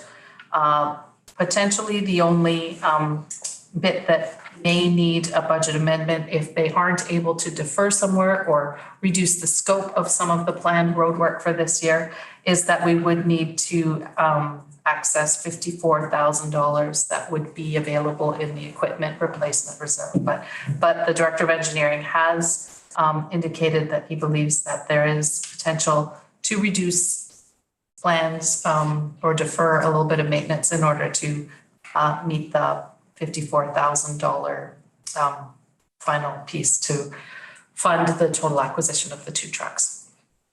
Again, we have committed to council that the fleet maintenance plan will be complete before the end of 2023. So that will provide us with the information in order to give council a better idea of what the longer term annual commitments are going to be needed in order to ensure that our fleet equipment is fully funded, the replacement and the renewal of that fleet is fully funded. So that work will be done before the end of the year. Thank you. Questions for the CFO? Councillor Fast. Oh, just a comment that this is not unexpected because I did hear about problems with, wasn't there problems with the, I guess it's a question, sorry. Were there problems when snow plowing began, that there was one of the trucks broke down and, or maybe I've got the wrong year. Anyway. We had multiple trucks challenged this time too. Yeah, okay, thank you. I'm just in favor of this. It mirrors the moving to a smaller truck that we saw with the fire department over the last little while, that they also needed a smaller vehicle in order to get some places on Bowen, and seeing the only 35,000 kilometers had been put on that big vehicle as it sat there rusting. I think that's makes sense to me, so I support the motion or support the recommendation. Councillor Getty, then Councillor Jurgensen. So we've just passed a budget, and there was all sorts of talk in terms of figuring out things that we would need, and was this part of that budget? What was in the budget was $100,000 of fleet replacement that had been earmarked. Earlier in the budget process, there was some discussion that the Director of Engineering was looking to acquire an excavator, but I think given, a closer inspection of the state of the actual works fleet equipment, we can rent excavators still. We can't rent snowplows. I think that his recommendation was to kind of change course and really look at investing the money in our existing fleet rather than acquiring new at this point. And here he is. Yeah. Might as well come join us, Patrick. Great. You're just in time. So is this is a reallocation from the from one to the smaller truck, and then a new allocation in terms of a second smaller truck. And using proceeds of disposition of the sale of the big truck. It leaves us with a budget shortfall of about $50,000, which Patrick has indicated that potential deferral of existing work plans or reducing the scope of it could potentially cover it. And if not, we do have $75,000 in the equipment reserve fund that was set aside this year that could be accessed. Well, I'm sorry. There's 100,000 from equipment reserve and 75,000 estimated proceeds of sale of existing equipment, and then a reallocation of the 100,000 for. Now this is saying that the the contaminated soil of the yard is no longer required, and you're also saying a reallocation from the backhoe. That was the 100,000, the first line item right there. Reserve, okay. So the contaminated sites work, you've been informed, doesn't need to proceed. Yeah, the legislation, contaminated sites regulation has changed again. So the regulations that would apply, that was driving the need for the work, don't apply to slab on grade structures. I'm not exactly sure why. This is what our environmental consultant advised us. And I believe it's because it's for the similar use or same use. Same use too. Yeah. Same use, yeah. Anything further, Councillor Getty? How much is one truck? One truck. Roughly half? 153,000. Fully built. Dump box and attachments. I know there were two separate estimates attached, but those.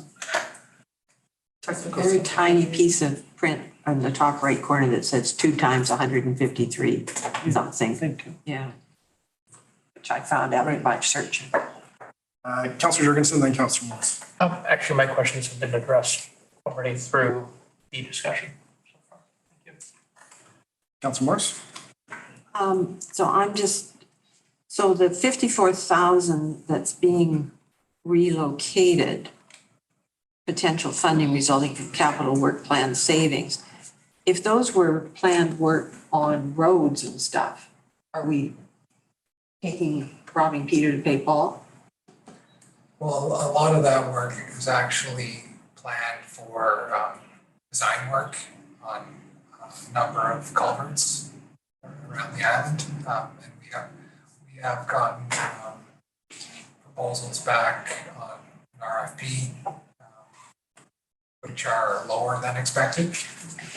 So I think right there we have enough savings from what was budgeted to cover that. I guess the other thought was that the roads reserve fund would normally cover roads and culverts.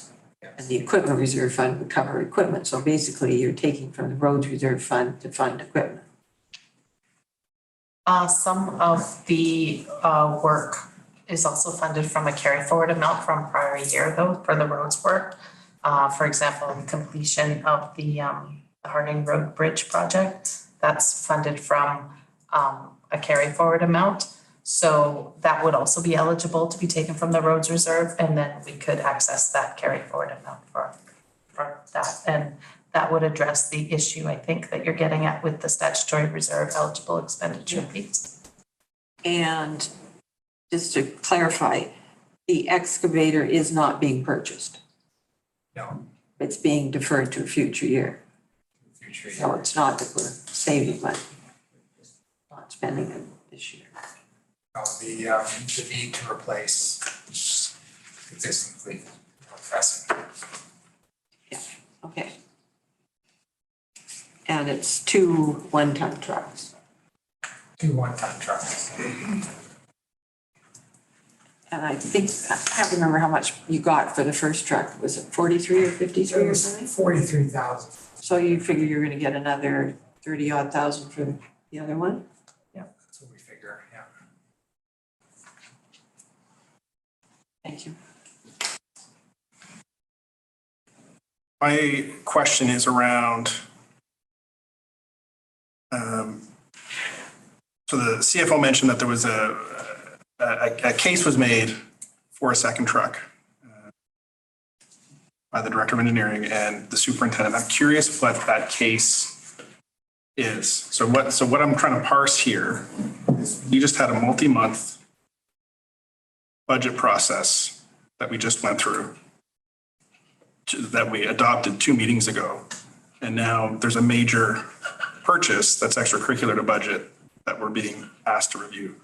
So I guess what I need illumination on is, I mean, what is the pressing need, and how did we get here to this point after the budget piece? Councillor Jurgensen, I see your hand up as well. And how pressing is it that it didn't fit into the budget previously?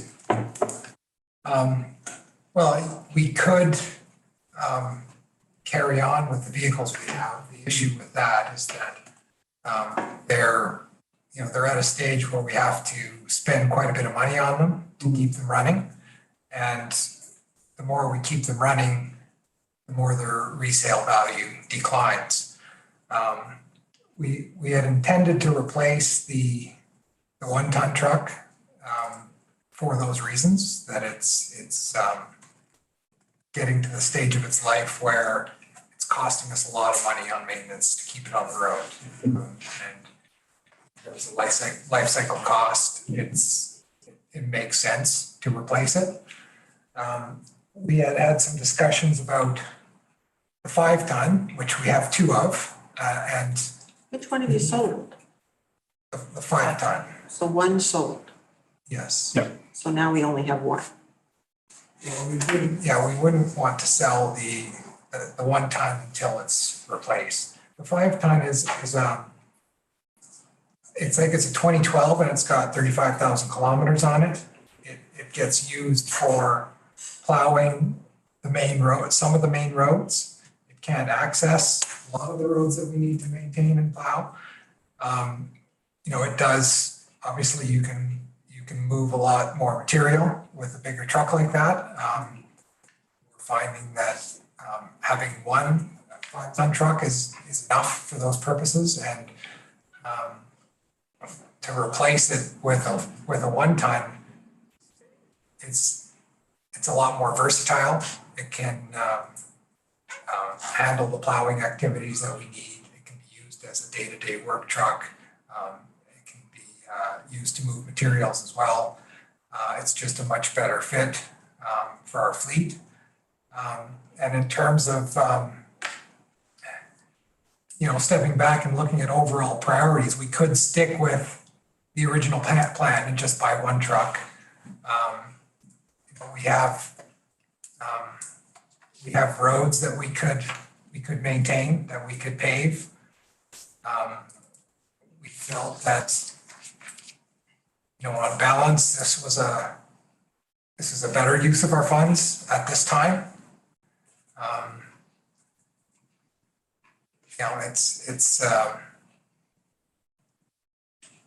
I think it's the best use of our dollars. And it doesn't line up exactly with what was budgeted. But in terms of the overall envelope, it does.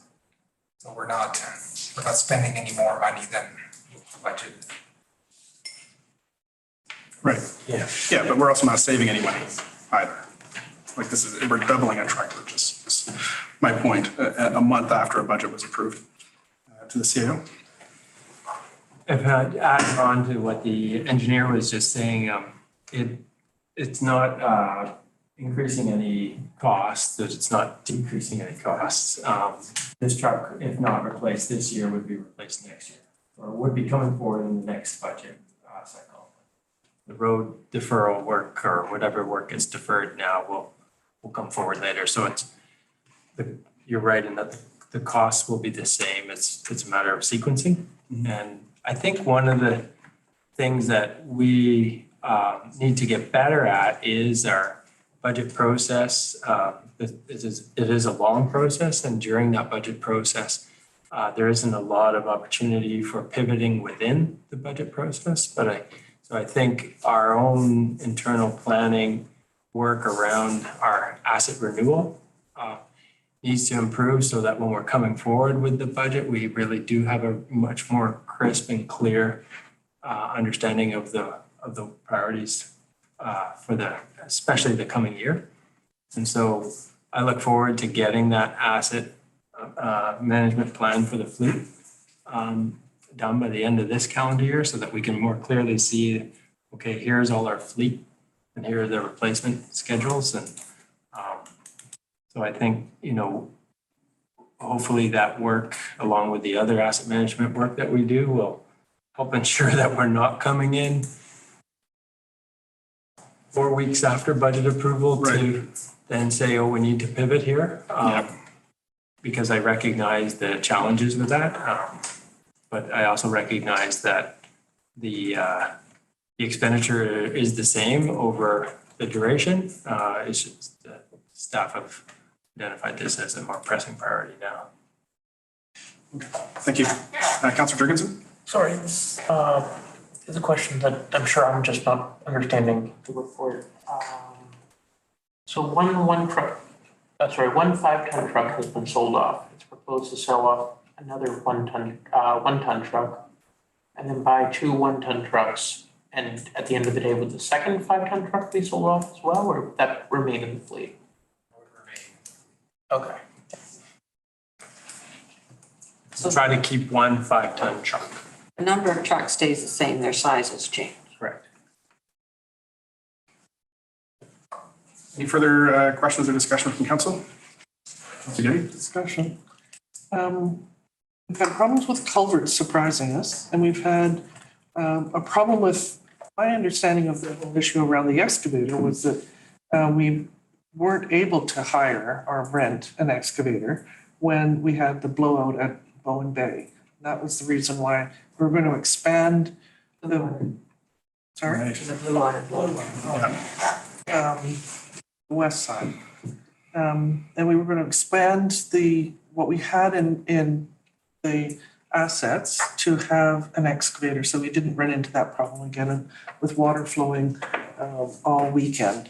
The comment in terms of if this truck isn't sold this year, then it would, or isn't bought this year, it would go over till next year, would be the same for one of these, 1 or 2. I can see replacing, but an extra, that could also be deferred for a year. So if we're getting into a situation where we're trying to not spend more money, but trying to possibly even have some savings that will help us if we have some surprises with culverts or road maintenance or bridges going out.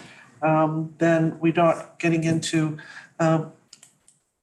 capital works savings from reductions in scope or deferral of work, which we don't know, we can't predict. And it seems to me that it's all very well and good to replace something that has failed an inspection long before the budget process last fall that we could have and should have heard about.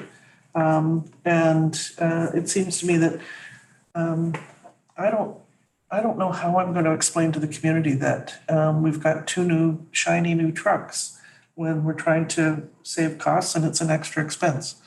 So I would not be voting in favor of buying 2 trucks. I would amend it to 1. To the Director of Engineering. I mean, the big driver behind this is to save money. To keep the 2 existing trucks running for another year will cost quite a bit. And so that's what we're trying to avoid by replacing them earlier. One would be avoiding those costs and another would be achieving a better resale value to offset the cost of the new trucks. So if we do it next year, we'll end up spending more. The price of the trucks may be the same, we'll probably get less in resale and we'll end up spending $15,000 to keep the truck running type of thing. So that's really the driver behind this. That's the maintenance cost on the truck would be 15,000? On the 1 ton that's left. On the 1 ton, to keep it running for another year, yeah. And what's in general, what's the lifespan on these vehicles? By general, I mean not just Bowen Island, but across the region as well, because looking at it's 2015, if I'm not mistaken. Yeah, I mean, a truck that gets used for salting in the winter, you're lucky if you get 10 years out of it. I would say that would be the upper end.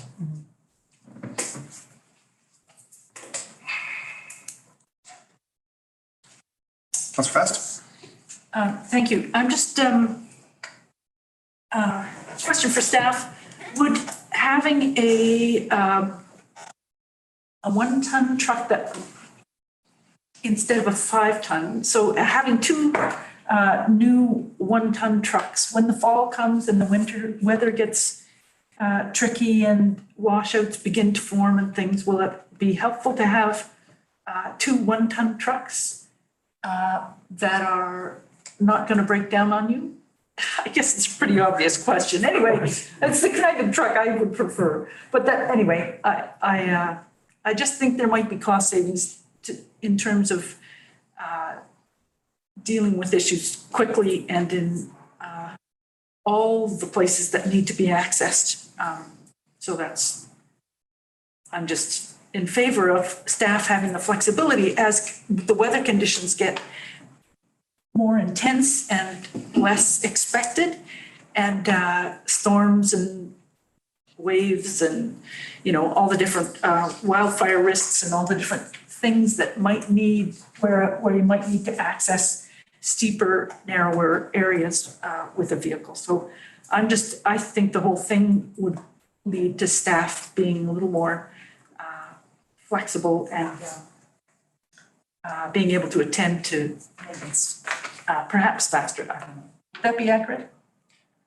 Certainly having more reliable equipment is better and enables better response, less time spent maintaining vehicles and more time having them actually in service for what they're intended to do. The other thing that we've been running into is, and this was part of the reason for replacing the 5-ton with the 1-ton is not having enough day-to-day work vehicles for the crew.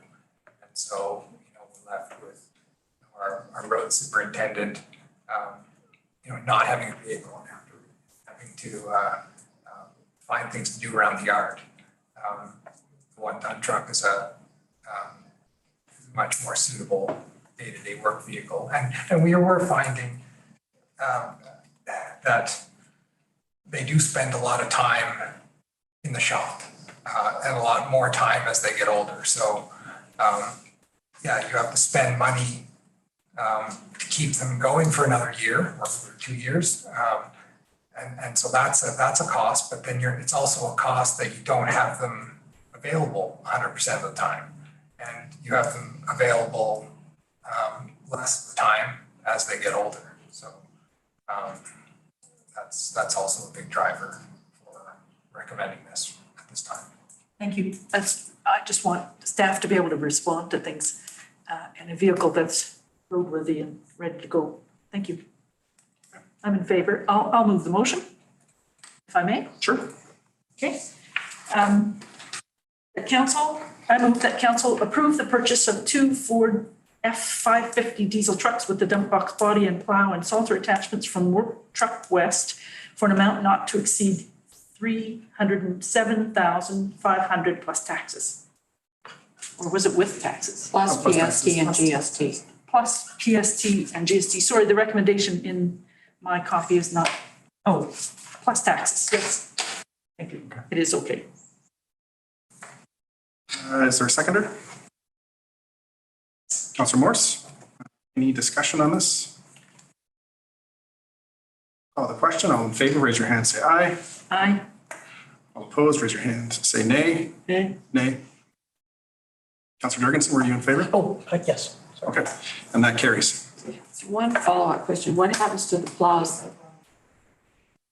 Plows. Did they get sold with the trucks? They went. Thank you. Councillor Jurgensen? One more follow-up question, and I know next to nothing about trucks, never even driven a car, actually, yes. But anyway, it has to do with trucks, and is there any other attachments that would be worth getting for a truck like this? To go in, I guess, in emergencies for those excavators, and perhaps I'm totally crazy with that, but just a question. I think an excavator is a pretty specialized piece of equipment that we do need to get, but I can wait next year.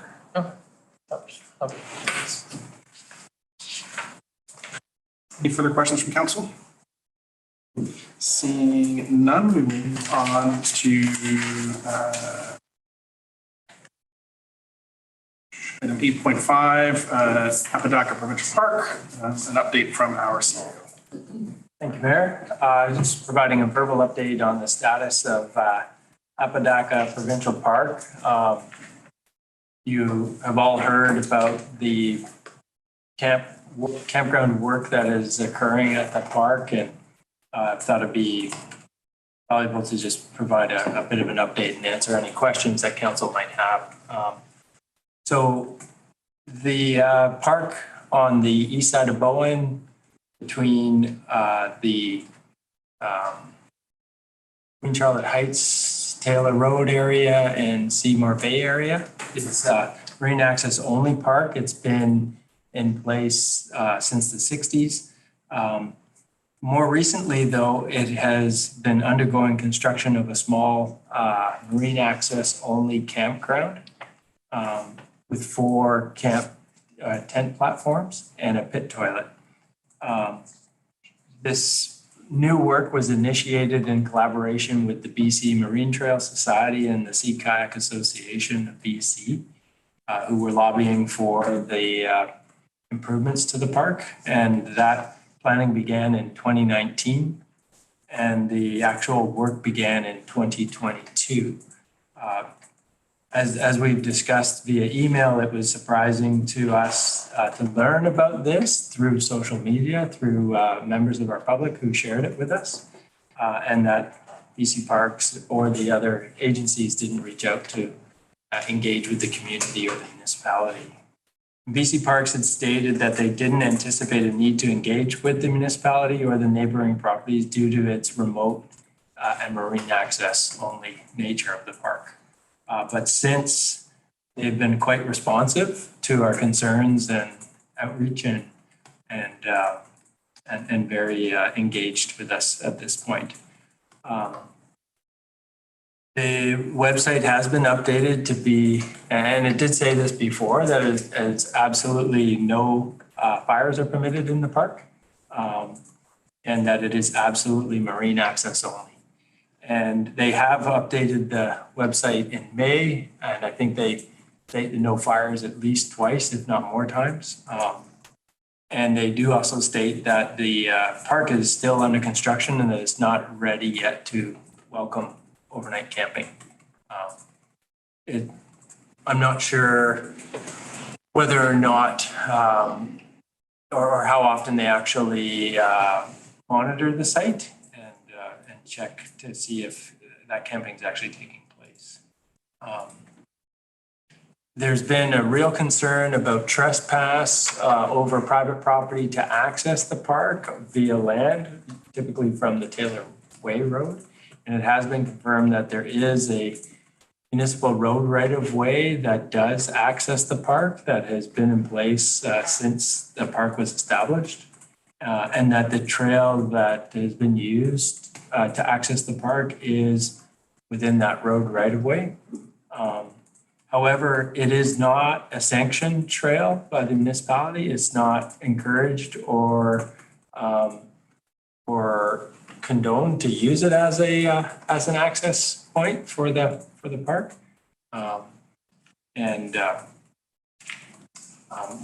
There's no intention in any staff planning to upgrade that trail or to shine any focus on that trail or that road right of way at any time in the near future. So we continue to engage with BC Parks about when and how they might officially open it up for camping, and more importantly, how they intend to respond to the threat of wildfire, which occurred just a couple of weeks ago. Thankfully, our fire department responded rapidly and effectively to extinguish a fire that was obviously set or started by a campfire on a bluff in the park. BC Parks is considering placing a tool chest on site with a marine grade pump as well as other firefighting equipment to be accessible by the fire department only, with a lock that the fire department would have a key for and the BC Park staff would have a key for. And so we'll continue to engage with them on how to best manage any kind of wildfire or any other issues that might arise. That's it for my update. If council has any questions. Councillor Gibby? The bed and breakfast that was just uphill from it was advertising and indicating that people should just ignore the no trespassing signs. Has that person been contacted at all? That has been removed from their site. So that has been taken down. Do they understand now after we've had the little fire that they? I don't know what they understand or don't understand. Fast. Thanks for the update. When you say there might be a locked firebox with the marine grade pump, does that mean it would be a pump that could pump salt water? Is that what it's? Okay. Correct. And what I understand is just a normal pump. Can't. That can pump salt water, but then you just need to flush it with fresh water. Oh, okay. Back to Councillor Getty. Is there any possibility of decommissioning that road right away? And is there any advantage to doing that? Something like that. I don't see the advantage. I see that as an advantage for future use, potential use and opportunity that we may or may not be able to consider at this point in time. Does it show up on maps? Does it not? It does. Right away? It does, yes. And it may be difficult to get rid of that road right of way, given that it was established by the province when the province created the park. So I mean, there may be a way to get rid of it. I'm not sure how easy that would be, but I wouldn't recommend it. Councillor Fast? Could we close the public right-of-way? I gather there's no trespassing signs on it now, so that's good. And because we have our use of public spaces bylaw, and we have closed roads in the past, like that very steep one. So and we can have rules about parks and saying they're closed at sunset. So if it would help if that right of way was closed, but most people don't know about it. And I think it might be something to look into, but I'm not proposing that now. I think it could be that eventually the vision of a trail that runs along may come to pass one day, even though it would have to go through the ecological reserve, but maybe if it went down, and who knows what could happen in the future.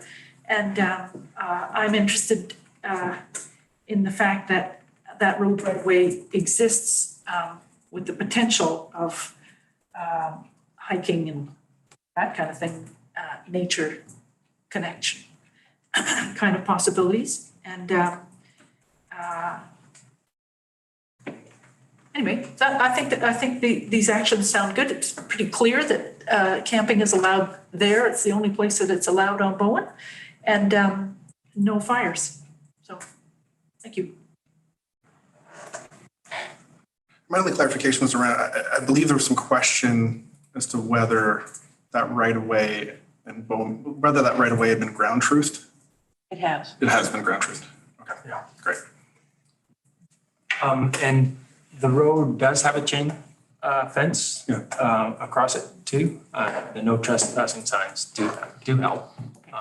There has been discussion in the past about a trail that Councillor Fast has mentioned about linking Seymour Bay with that area of a potential trail. There are, there are some landholders to the south that may be amenable to that as well. But that is nowhere. Long term. Nowhere on anybody's work plan. Sorry, one more. Does the province put up signage? No fires? When our fire department was there extinguishing the fire, the post holes had been dug and the signage was ready, I believe, in Squamish, but had not yet been delivered and erected. I don't know if it has been. I also did speak with both the Marine Trail Society as well as the Sea Kayak Association to just press upon them the concern of the community around use of the park and especially wildfire. And, they on their own websites have really tremendous education information around low impact camping and best practices. And so we've now got a communication link with them as well.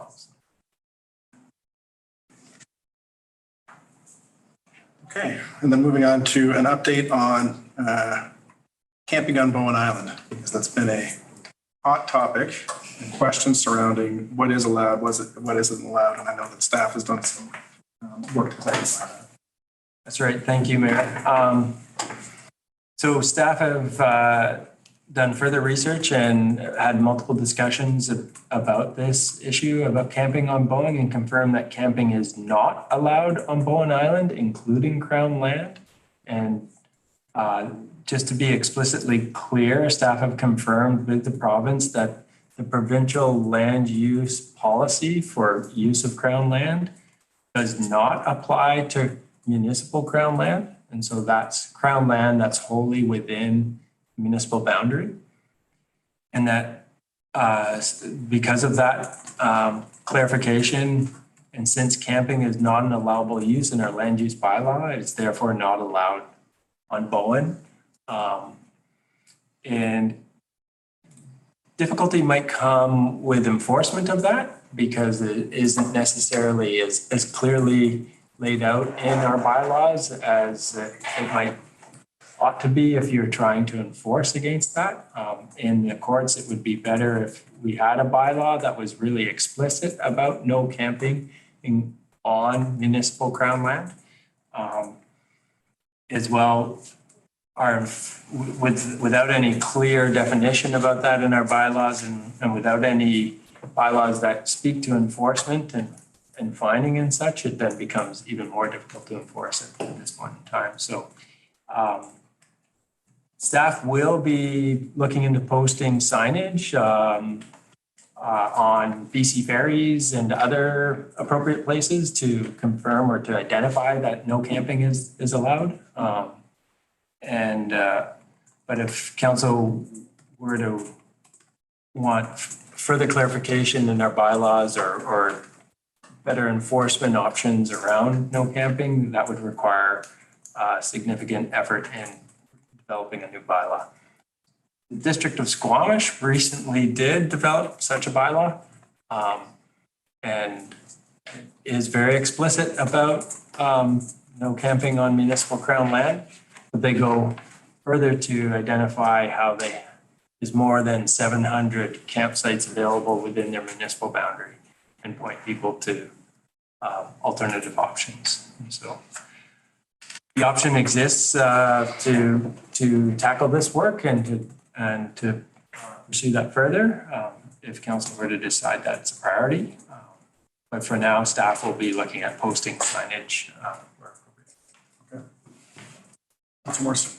It seemed to me to be a very simple fix. We just changed the definition of public place to include and crown land. In our use of public places. Bylaw, yeah.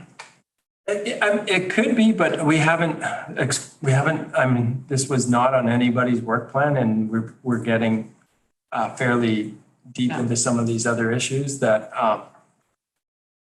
I think are important, but distracting from a lot of the other work that we're trying to accomplish. So we haven't tested that much further than internal discussions. Because that definition does exist in Vernon and Squamish's. Squamish has a bylaw explicit to the. I thought it also in their bylaw itself, what somebody was saying, but I did find it in Vernon's bylaw. Right, well, we haven't done much further research and work than what we have already.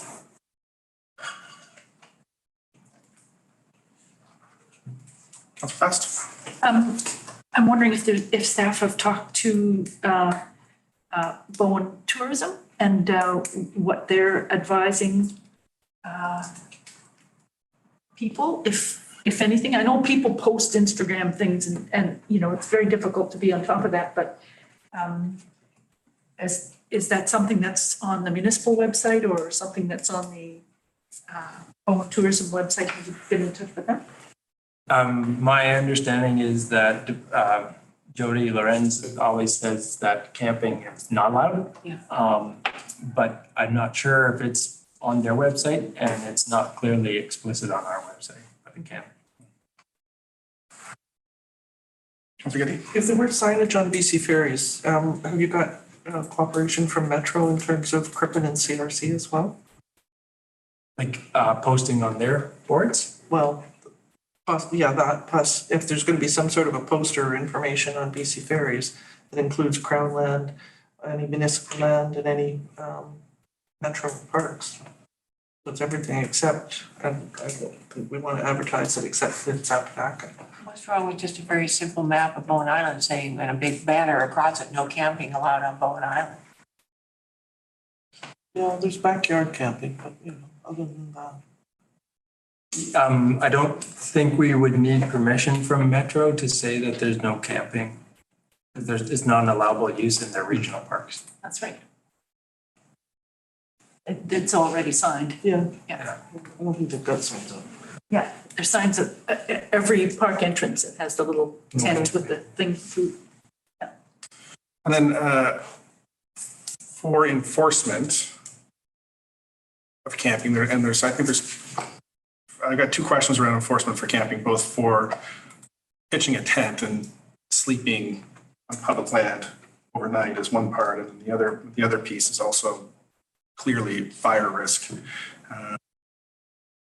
And if a bylaw was to be developed, is that enforceable? Where is that enforceable in the land? I mean, it's enforceable on municipal land. Is it enforceable on provincial crown land within a municipality? And is it enforceable on Metro Vancouver's? Yeah, this is where things get a bit complicated because the provincial crown land use policy defers to municipalities for enforcement of camping. Okay.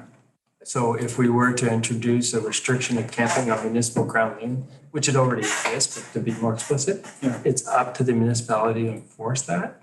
Okay. However, when it comes to campfires or fires on crown land, the municipality is not allowed to enforce that and not allowed to supersede the provincial fire rating and fire restrictions.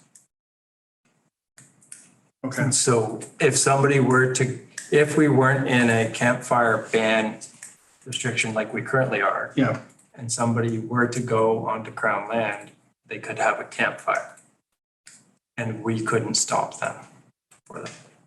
What about Metro Vancouver land? Yes, Metro Vancouver land, I believe, has a restriction on in their parks of no fires. No fires. It's all signed like that too. But can we enforce that, or do we need a? No, because that's not our, Private land. it's regional. It's privately owned. So we can enforce the no camping on municipal crown land, but we can't enforce the no fires. Right. Municipal crown. Metro Vancouver will, if you call their after-hours emergency number, Metro Vancouver Parks, they do sometimes go out and enforce campfires. They don't want fires in their parks. So they already have ways to do that, and there is a number to call 224-5739, and then you get the after-hours listing if it's an emergency, if it's this, if that. And to be clear, once there's a provincial ban in place, we can enforce that. So like currently, if somebody were to have a fire right now in crown land, we can't enforce it. We can't. So I think people would phone the fire department, right? Or would they call 911? 911 is the number to call. Yeah. And then what's our bylaw capacity staffing wise to be able to enforce anything at this point? Very low. I'm not sure how, and the enforcement, I mean, I don't know myself, but from what I hear anecdotally, the majority of the camping that occurs on crown land is at the summit of Mount Gardner. And so enforcement we joked around as staff, we could each take a day as our day to hike Mount Gardner to go and do enforcement. But I think it would be very difficult. Escort everybody down to the door. Yeah. It would be very difficult to do enforcement on Mount Gardner. Right. With our current staffing complement. Motorized trail to get there. Okay, so ultimate message, camping's not allowed anywhere on Bowen Island except for Apodaca. In your backyard. And in your backyard. Campfire is not allowed on crown land. Or in your backyard. Or in your backyard if there's a fire ban. But notwithstanding. Or the beach. Or the beach. It sounds like we need to do some bylaw work, but then don't have the ability to enforce our bylaws.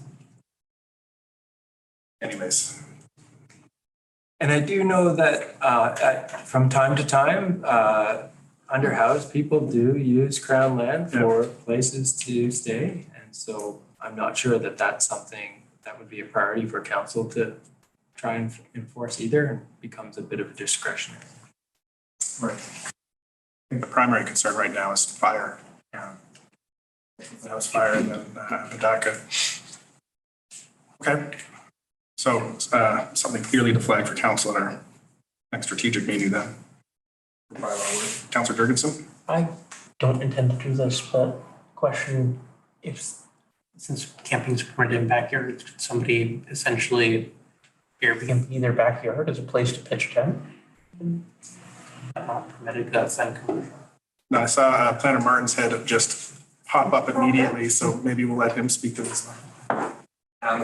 Thank you through the chair, just to say that's a question that we've had researched in terms of could you run a backyard location, and the answer is no. It's not a permitted home occupation. Fantastic, thank you. Councillor Getty, and then we'll move on. So it sounds like then our option is to make sure that we're got lots of good signage. That's the most effective option at this point. Well, we don't have a bylaw, we don't have staff to work on a bylaw. We don't have enforcement, so we need to get the education. Councillor Fast? I agree with education, and I think more digital signage, like on different websites and places that people go to get information before they arrive with their backpacks and their plans and their food all packed and their no way to get home. So I'm just adding that anything we can put up on our website, I don't know if there's anything in here about visitors, but and that would invite staff to talk to Bowen Tourism as you have time. I also believe there's an intergovernmental piece here as well, both from Metro as well as the province. I was speaking to some of the Metro Park staff when I ran into them in Crippen the other day.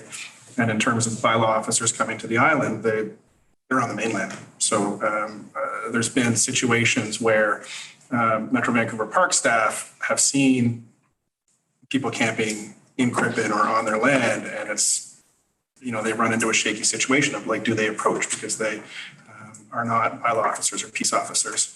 And it was, communicated that,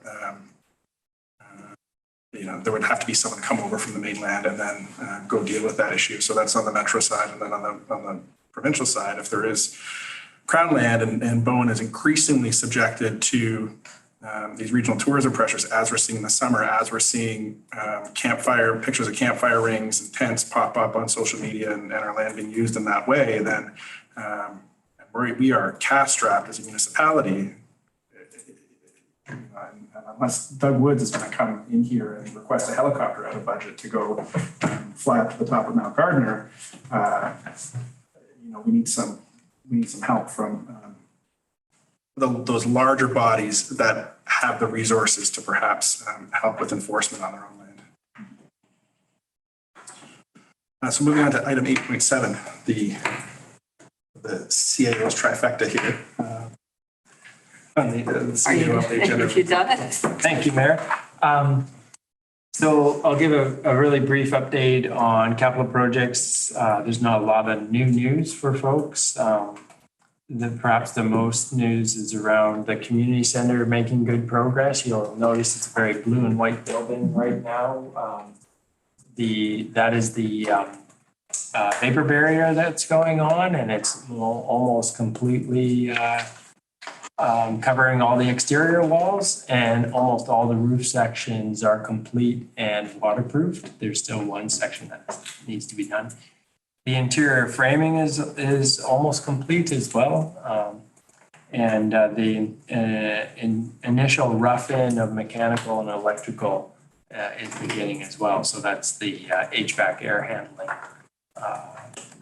side. So it's exciting to see. And then pretty soon we'll start to see the cladding go up on the exterior. But before that happens, we're going to be completing window installation and assembly of one small area, and then we can do essentially a performance test on that small area before moving on to the rest of the building. So pretty exciting for the community center. The wastewater treatment plant will be meeting with the consulting engineers soon to determine what capacity analysis can be completed at this point in time without having wet weather. We really do need some wet weather to assess the full capacity of the upgrade. But we're gonna work with them to see if we can do some modeling and some analysis without that wet weather. And the Cove Bay Drinking Water Treatment Plant is, commissioning is still underway and discussions with Coastal Health is still underway. No updates for the Eagle Cliff Drinking Water Project. And we had a brief discussion about Blue Water Park earlier this evening. And so that's moving forward nicely.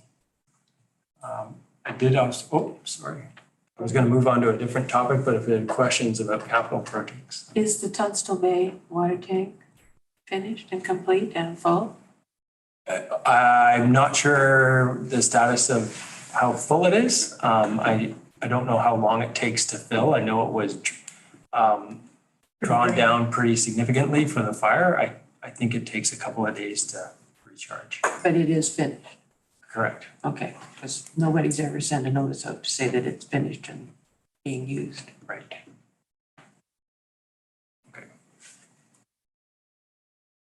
12.27, the letter from Adam Ryder regarding the Cove Bay water treatment. He's asking for public updates. Is there anything more that we can publish someplace in terms of what, I mean, we're 2 years overdue now? The grand opening?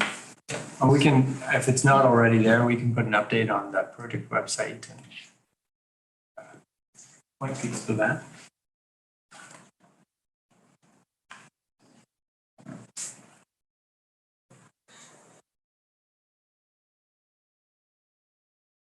And then I did want to just send out a friendly reminder to all council and all the volunteers who are watching that tomorrow night we'll have our volunteer appreciation event at the golf course at 7 p.m.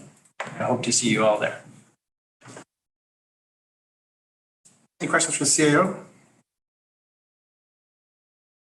Is there an update on the Works Yard trailer? The trailer itself, no, I don't have an update on that. Okay. We'd be able to get one at the next council meeting? Sure. Thank you.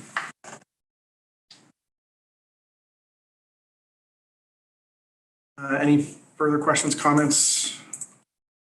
All right, moving on to item 10, reports of committees, committee of the whole and commissions. 10.1, draft minutes of the Community Center Select Steering Committee meeting held May 31st, 2023. Recommendation that council adopt the Bowen Island Community Center Joint Management Committee terms of reference. And it looks like our manager of recreation has come on screen, so I will hand it over to her. Thank you, Mayor Leonard and council. With the committee is really pleased to bring forth the terms of reference, hopefully for approval today for this committee. So there was a subcommittee created from the Community Center Select Steering Committee to work on the terms of reference, and that subcommittee consisted of Councillor Getty, Liam Edwards, Rob Glore, Jamie Sheffer, and myself. Several drafts were produced and one was brought to the Select Steering Committee on April 12th. There were comments made at that committee meeting and some edits were taken away to be made on April 28th. Those further edits were made, and these terms of reference with some edits additionally made were brought to the May 31st Community Center Select Steering Committee. I think Liam may have had some additional things he wanted to say about them as well.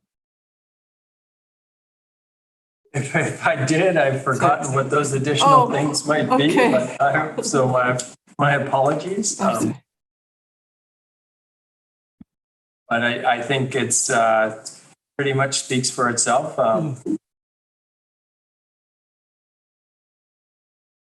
I just thought we needed to change the motion to delete everything after and say as presented at the council meeting of June 12th, 2023. Okay, let's pause on that and I'll look to see if there's any questions, comments, or discussion on this item. Councillor Fast. Thanks. It's great to see. I'm looking at page 135 of 290. I'm looking at 3.1, it's just talking about membership on the committee. And it said, I'm looking at the third bullet up from the bottom, one member recommended by the health board, hearth board. Is that a member of the hearth board, or is that just a member from the community? And if so, what's the difference between that and the next one, which is up to 2 members from the community at large? Or are those just ones that council appoints, and the one member recommended by the hearth board can be anybody in the community? Maybe you could clarify? Yeah, I can look to either, Liam had his hand up, Jillian was looking to speak, and then even Vice Chair Morse could speak to that as well. Oh, I'm not. You're good? Okay. Yeah, so the one member from recommended by the health board. Hearth board, sorry, I did that. Yeah. My The fault. hearth board is just that, a member recommended by them. It could be a member of the board, or it could be a member, anybody that Okay. they're choosing. Thank you. I just wondered, because up above it says preferably, the third bullet down, it had a preferably. So I just wondered if there was a preferably, or if it's clear the way it is. Thank you. That's my question. Okay. Other comments or questions? I move the motion now. Sure. I made a little change to the wording. The council adopt the Bowen Island Community Center Joint Management Committee terms of reference as presented at the council meeting of June 12th, 2023. Moved by Councillor Morse, seconded by Councillor Fast. Any discussion on this? Councillor Fast? Just kudos on the F4, making it clear about who's got priority for booking. That's the arts and culture in the large multipurpose room, but I could see, as somebody who's been involved in managing facilities before, that it's good to have it kind of laid out after about which, get your programming set first and then rent the rooms to others and that kind of thing. So I thought that was nice and clear, and I didn't have any anything I wanted to change. I just thought that was good. Thank you. So I support this. Any other discussion? I have a couple of comments here. I'm very supportive of adopting this, and we'll be voting in support. Long-term, and this is a strategic question for council, I remain concerned about governance bloat between this committee and the Recreation Commission in their terms of reference. My belief is that they overlap. So the Recreation Commission, in their terms of reference, has items in there that their role is to provide advice and recommendation to council and staff on community and recreation facilities and services, including capital and special projects. Planning and scheduling of active recreation parks, which is a bit vague. The planning, development, implementation of the community recreation master plan and parks master plan. And that does overlap with some of the terms of reference that we see in this committee. And I believe it may be worthwhile for council to look down the road at either harmonizing these two entities or forming some kind of recreation and culture committee that, you know, is basically the new terms of reference, lest we just keep sprawling and generating committees to populate and manage. Councillor Morse? I'm not going to get into a debate with you now, but we'll have a debate offline. Absolutely. I love a spirited debate with Councillor Morse. So any other questions or comments? Seeing none, I'll call the question. All in favor, raise your hand, say aye. Aye. That carries unanimously. Moving on to item 11.1, a new business, the UBCM annual conference meeting requests. Turn it over to our CAO.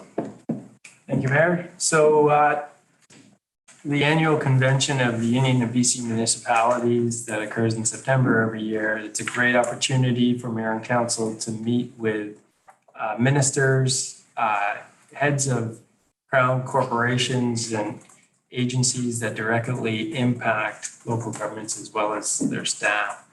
And so staff have put together a list of ministers and topics that staff believe would be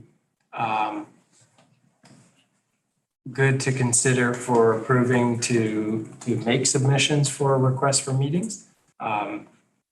With certainty, there could be additional ministers and topics or just topics within the ministers that we've identified that council may wish to change up or add, or may think that one of the suggestions is not a priority. Each one of these topics would have a brief background statement that supports it. That would be circulated to mayor and council. And then typically before the convention, we would also gather to discuss the meetings themselves once we have been notified of which meetings we were approved and got accepted for. And we would have a strategy session to determine who's going to speak to which issues, because we only get 15 minutes with the minister. 5 minutes is generally taken up with welcome, and 5 minutes with appreciation and thank you. And so it's really about a 5-minute chance to put your issue on the table. So I can either go through the list of ministers and agencies that we've identified, or simply pause there and ask for comments. Any comments, Councillor Fest?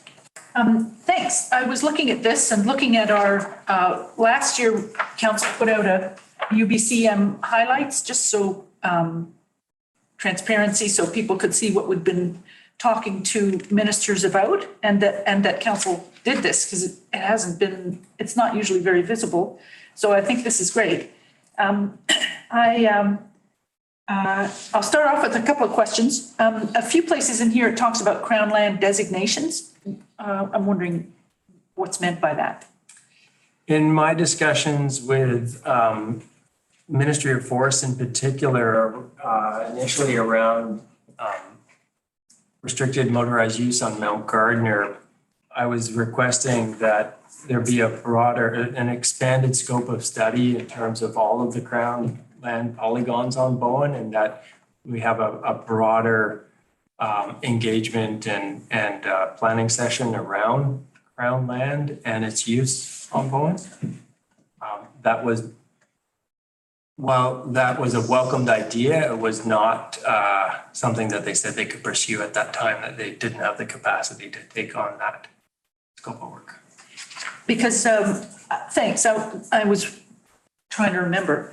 And I wonder with the different, our and staff's work to connect up water systems, both Eagle Cliff and the Cove Bay and the 3 on the west side, and drought concerns. We had a member of the public talk about the 33 days or the 23 days of no rain already this year, and the fire danger and the concern in the community about particularly wildfire emergency.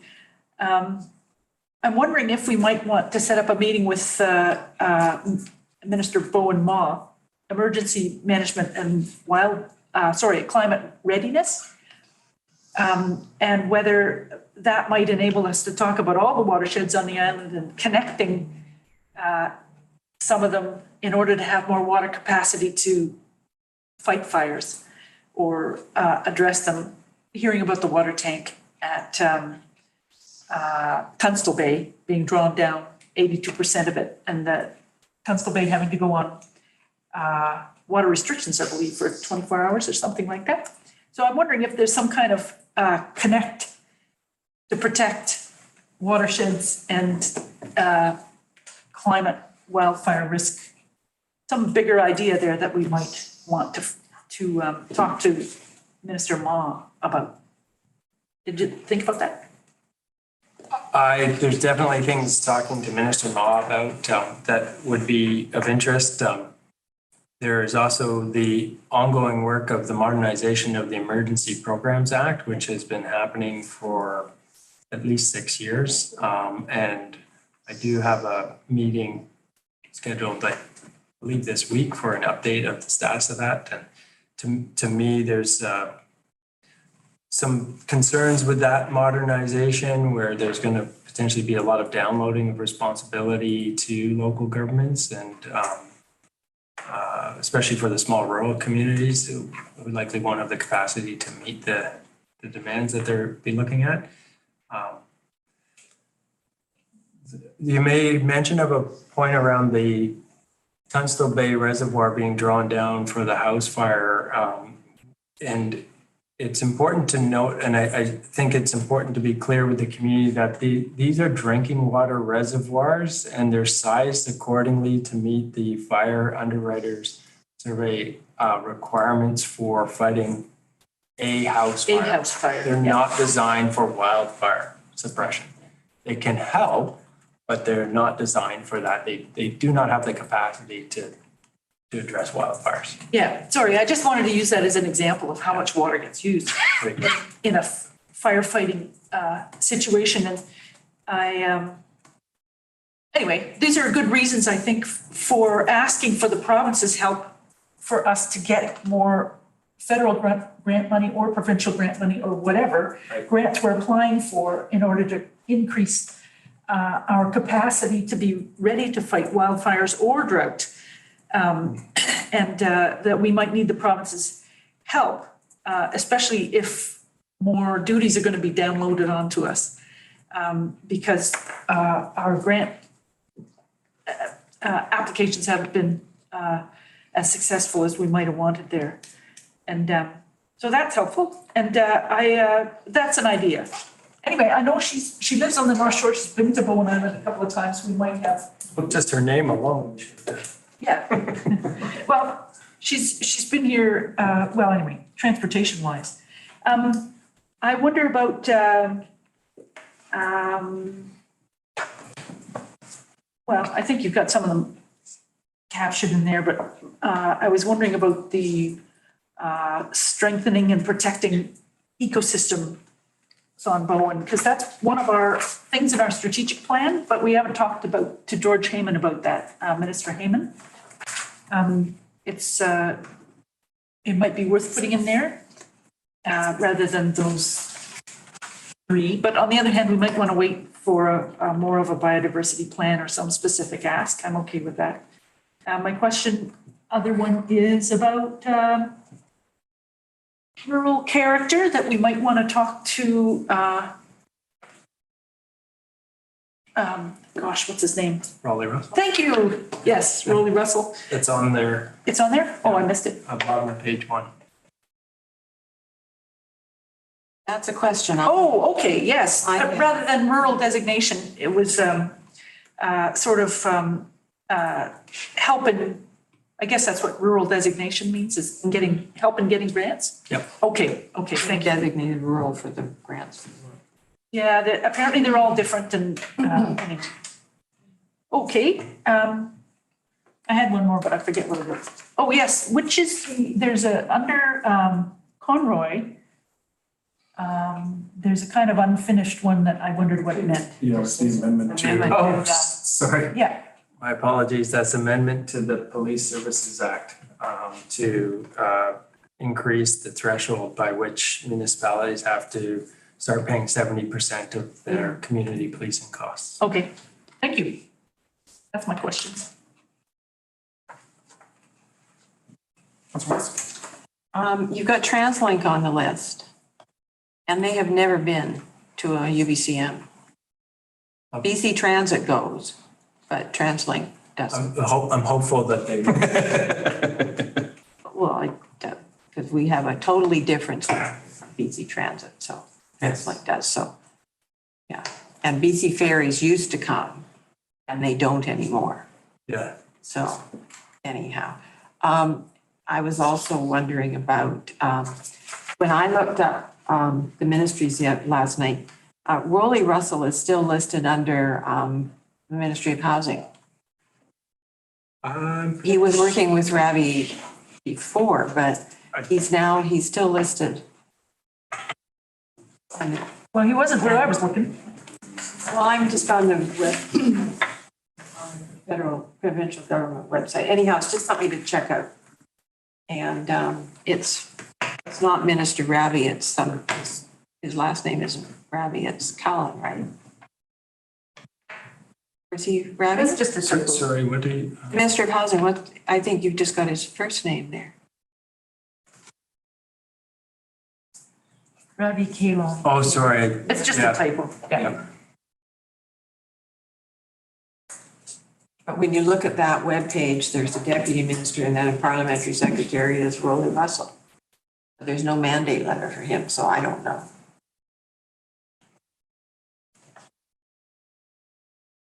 When you scroll down to the, Can we leave some of those details? Anyhow, so those are things, I'm just drawing a couple of quick things to attention to follow up on before you. When's the deadline for the letters? June 30th. Yeah, so we've got. So not having been to a UBCM conference before, what is the process? We just file into a room, the three of us, and they do one delegation after another and take notes and smile and. So we submit these applications to meet. Yeah. And then they don't respond until the 11th hour to tell us whether or not we have been approved. And we get all excited when we get a meeting with the minister. And then there's. Some of us do. Some of us do. And then, so this is in Vancouver this year. So the minister meetings will be, they're held in a separate area from the convention itself. And you have to arrive before the meeting slot time. You sign in to let them know that you're there. And you wait your turn, and when your turn comes, you go into the room. Usually it's the minister, deputy minister, and senior staff that are there. And you have your 15 minutes to say your piece, and get in and get out, and then the next group's in. And So you need your 3-second elevator speech. Yeah. Yeah. And not all of them, some of like municipal affairs often is right there in the convention center. And a couple of them, but a bunch of them are next door in the trade center. So are we going to divide all of this up? I mean, there's, roughly 3 topics under each minister pretty well, and these other agencies. How do we prep for it?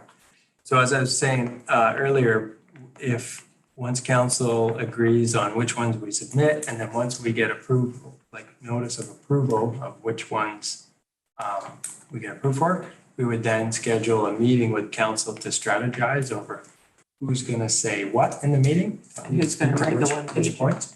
And typically, councillors that are passionate or knowledgeable about a specific topic would be the ones that would speak to that topic. And sometimes the CAO speaks to the topic on behalf of council. But it is important to divide up the roles and responsibilities in advance, so it's the best use of our time. Typically, the mayor does the introduction and opening statements, as well as the closing and thank yous. But you're absolutely right. You want to make the best use of your time because it's very short. And Do they take written? yes, and typically we get follow-up letters that will, having been on the other side of the table of those meetings, there's a very comprehensive note-taking and follow-up tracking and action-oriented minutes. And acknowledgement letters that then get sent out.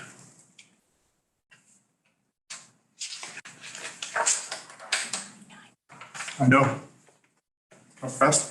I'd like to move the motion, but I would like to add a meeting with Minister regarding emergency management and climate readiness and grant support to help island municipalities and small municipalities.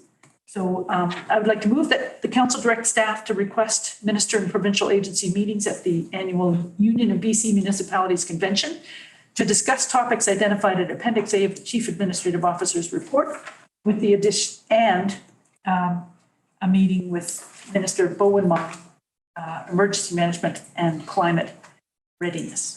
Hang on, so right before that gets seconded, I mean, we can just put in Bowen Mall without it needing to be in the motion, but I want to ask other councillors if there's, That's fine with me, and I wanted to add cable capacity to the BC Hydro one. Cable capacity, yeah. I was, Mayor, if I may, I was gonna recommend if we request a meeting with Minister Ma that we also touch on the modernization of the emergency program. Yes, yeah. Okay. I assume sure. that would be part of that too. And any other councillors wishing to add pieces? And then we'll have that, the Conroy one fleshed out, the amendment to the. Yep.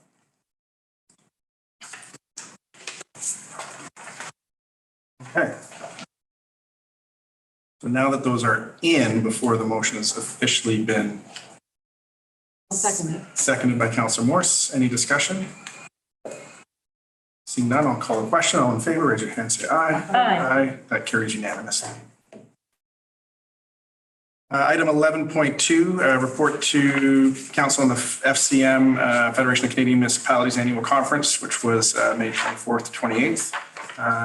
Councillor Wake has written up an excellent report on that conference, so I'll just add some pizzazz to it and say that it was a tremendously useful conference to attend. It was very interesting to see the ways in which municipalities are interacting and advocating and lobbying on the federal level. I will say that the FCM has a very refined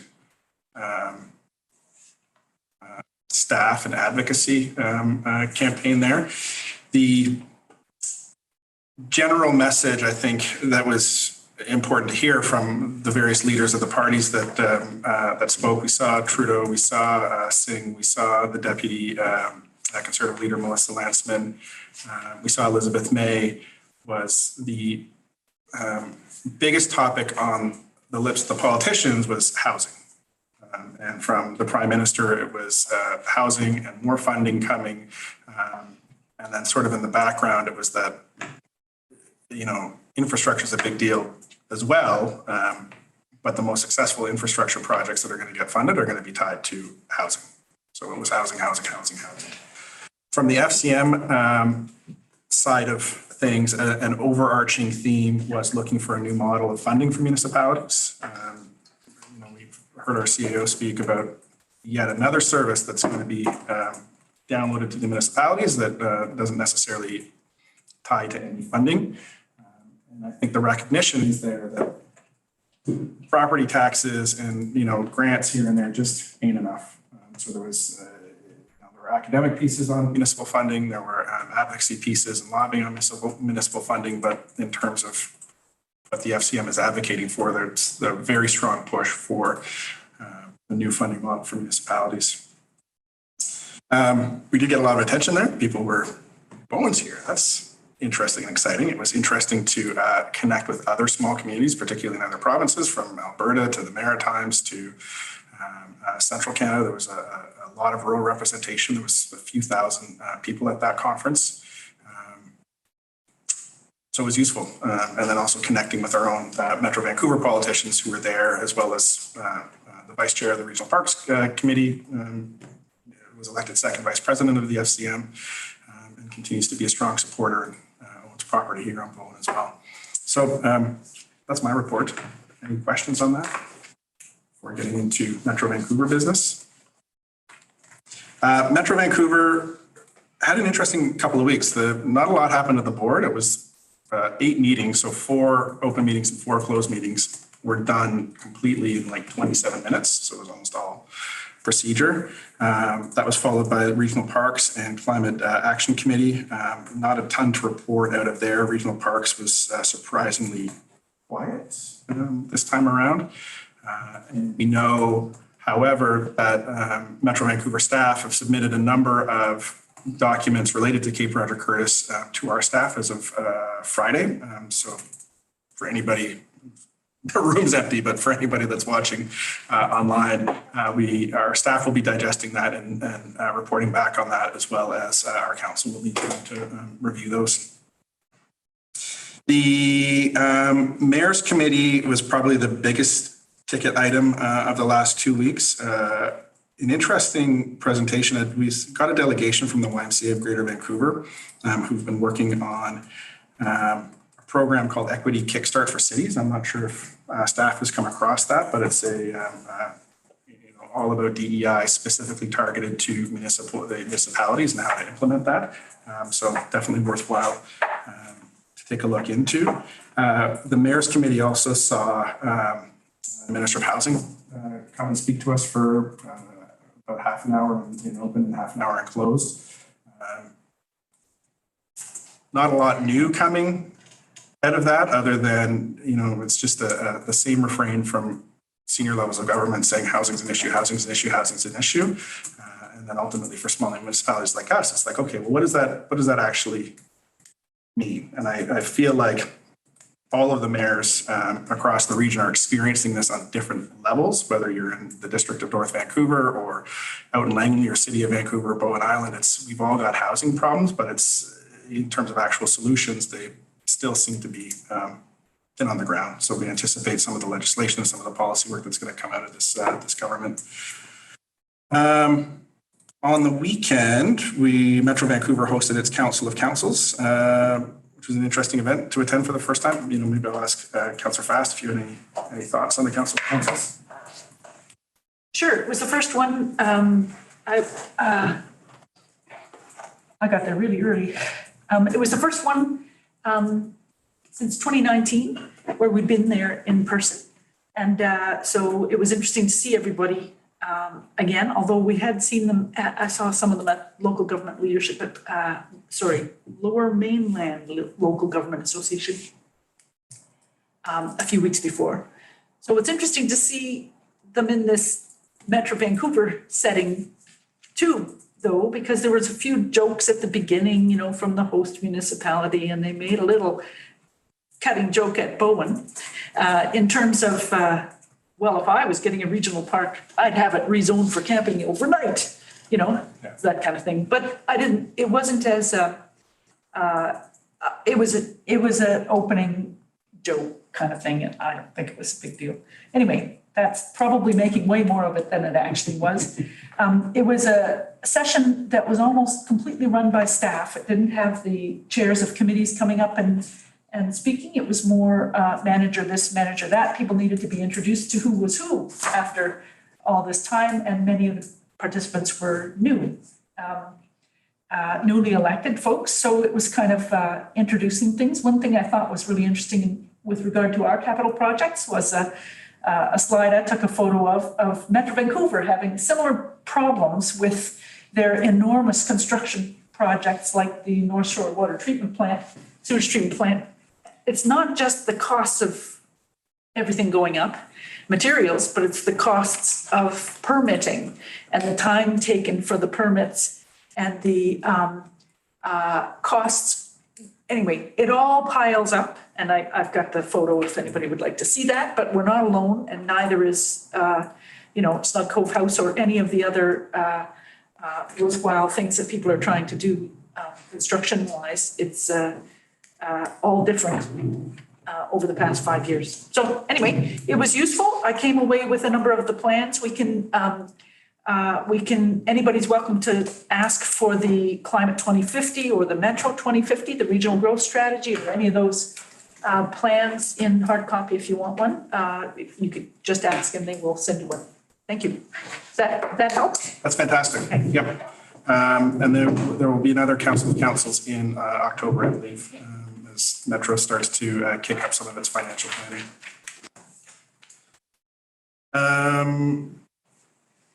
TransLink, very little that affected Bowen Island. They were primarily looking at,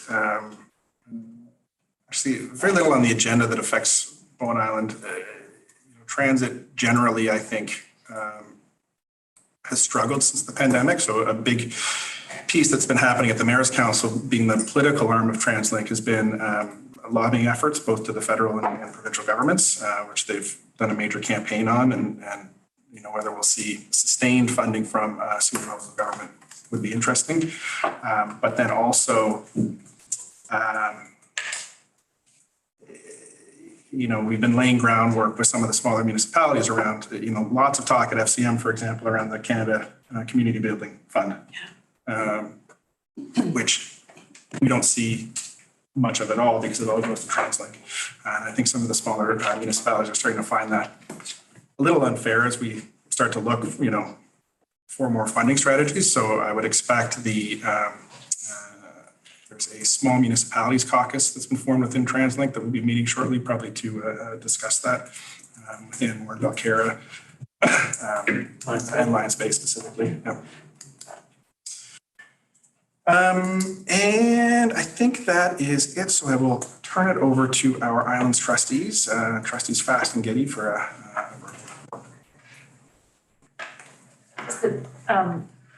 We've got Trust Council coming up soon, 27th to the 29th, over in Gabriola, our neighboring island over there. And I don't have anything else to report. The Financial Planning Committee was delegated, the governing committee delegated the Financial Planning Committee to start working on a corporate plan, and they have come up with their second draft of that, and that's going to be presented to the Trust Council and seeking their help and their endorsement of it so that we can continue to work on it. But they're hoping to have, and this is some sort of a planning tool so that they can prioritize and have a better handle of the budget. And have different ways of strategically planning and having a corporate vision and all the rest of it. So the governance committee has been working on the Section 3 mandate that's in the legislation so that we've got some outline for the council members to be able to understand what the legal opinions have been over the years so that they can have that as the structure for a lot of the basic discussions. And then we're eventually going to have to get into a more detailed policy discussion. But that's what the governance, I'm the chair of the governance committee, so that's been my focus, and that's, we're going to be getting some of the agenda at the coming meeting. I'm also thinking that with respect to UBCM, I'm assuming that the trust also participates in that. So I'll report back to this group what they plan on prioritizing. That would be great. I have a question and a comment. For the UBCM convention, it sometimes can be beneficial to strategize with our partnering organizations like the trust or other member municipalities to approach ministers on the same topic. And sometimes it's advantageous to ask for a joint meeting. But I actually think it's more strategic to meet individually and cover the same ground. Give them the same multiple times. Yeah. But to your, I had a question about whether the trust council or trustees have been presented any updates on the policy statement revisions or if there's been any updates on that. There's been some brief outlines, but I think they were getting legal opinions in terms of running into some of the, that's my understanding. It's slowed down quite a bit because with the new intake of trustees with different points of view, it's the way forward is not as clear. And we appear to have lost a senior policy advisor. There was stress leave and that kind of thing, and now the position needs to be filled. It's been very challenging for staff. So they've been really short-staffed for about 6 months in that the main person was gone. And I think is gone, and I think that position will be refilled now. So it's all been stretched out through the term. And I think in the March agenda, we had a report about how that process is expected to unfold from here. And even then, they were expecting that that they would have more staff to do it. So And they'd expanded the mandate to include First Nations. And they were, and that had been a part of the governance report, that we'd find a way of including First Nations. So that was one of the things that they were getting some legal advice about. So that was one of the It's a amendments. separate level of government and it has no jurisdiction, and yet we're mandated in section 3, they amended that. So- Yeah. the province amended Yeah. it at the request, and that was back in 2021. Yeah. Yeah. To add First Nations to the people, it's in the object of the trust, Yeah. the mandate of the trust. That legislation just went through, didn't it? I beg your pardon? Didn't that legislation just go through now? I think it was February 2021. I was just looking at it recently, but it's been there for a while, yeah. So the question is, how? And again, like with anything like that, the question is there more funding? And I believe there is more funding coming to that part of the program, but we'll find out more in June. So one more question. Yes. So our joint meeting with the executive got canceled. Is the ball in their court to reschedule, or where's the? The last it was left is to try to coordinate just having the chair and the CAO come and have it being a hybrid meeting perhaps. But I haven't heard back from the CAO about possible dates. They've had the other senior policy advisor position that's been vacant is the senior intergovernmental policy advisor position. Lisa Wilcox had moved on and it took a long time to fill that position and they have just filled it. So hopefully we get to meet the new person at the upcoming June meeting. That's partly why Claire's been stretched so thin, so she may not be able to be part of it. Great. Thank you. 11.6, moving to a closed meeting. Can I have someone move the recommendation, please? You want it read? Do you want it read out? Council moved to a closed meeting immediately following the regular council meeting to discuss items pursuant to section 90, sub 1, sub G, I of the community charter, G and I, litigation or potential litigation affecting the municipality, and I, the receipt of advice that is subject to solicitor-client privilege, including communications necessary for that purpose. Okay, seconded by Councillor Fast. Any discussion? Seeing none, I'll call the question. All in favor, raise your hand, say aye. Aye. Aye carries unanimously. 13 question period. Are there any members of the public? Councillor Jurgensen. Sorry. I don't know where this goes. Yes. So forgive me for asking it here, but on June the 25th, the municipality is having accessibility town hall. Mm-hmm. I just thought that was worth putting out there.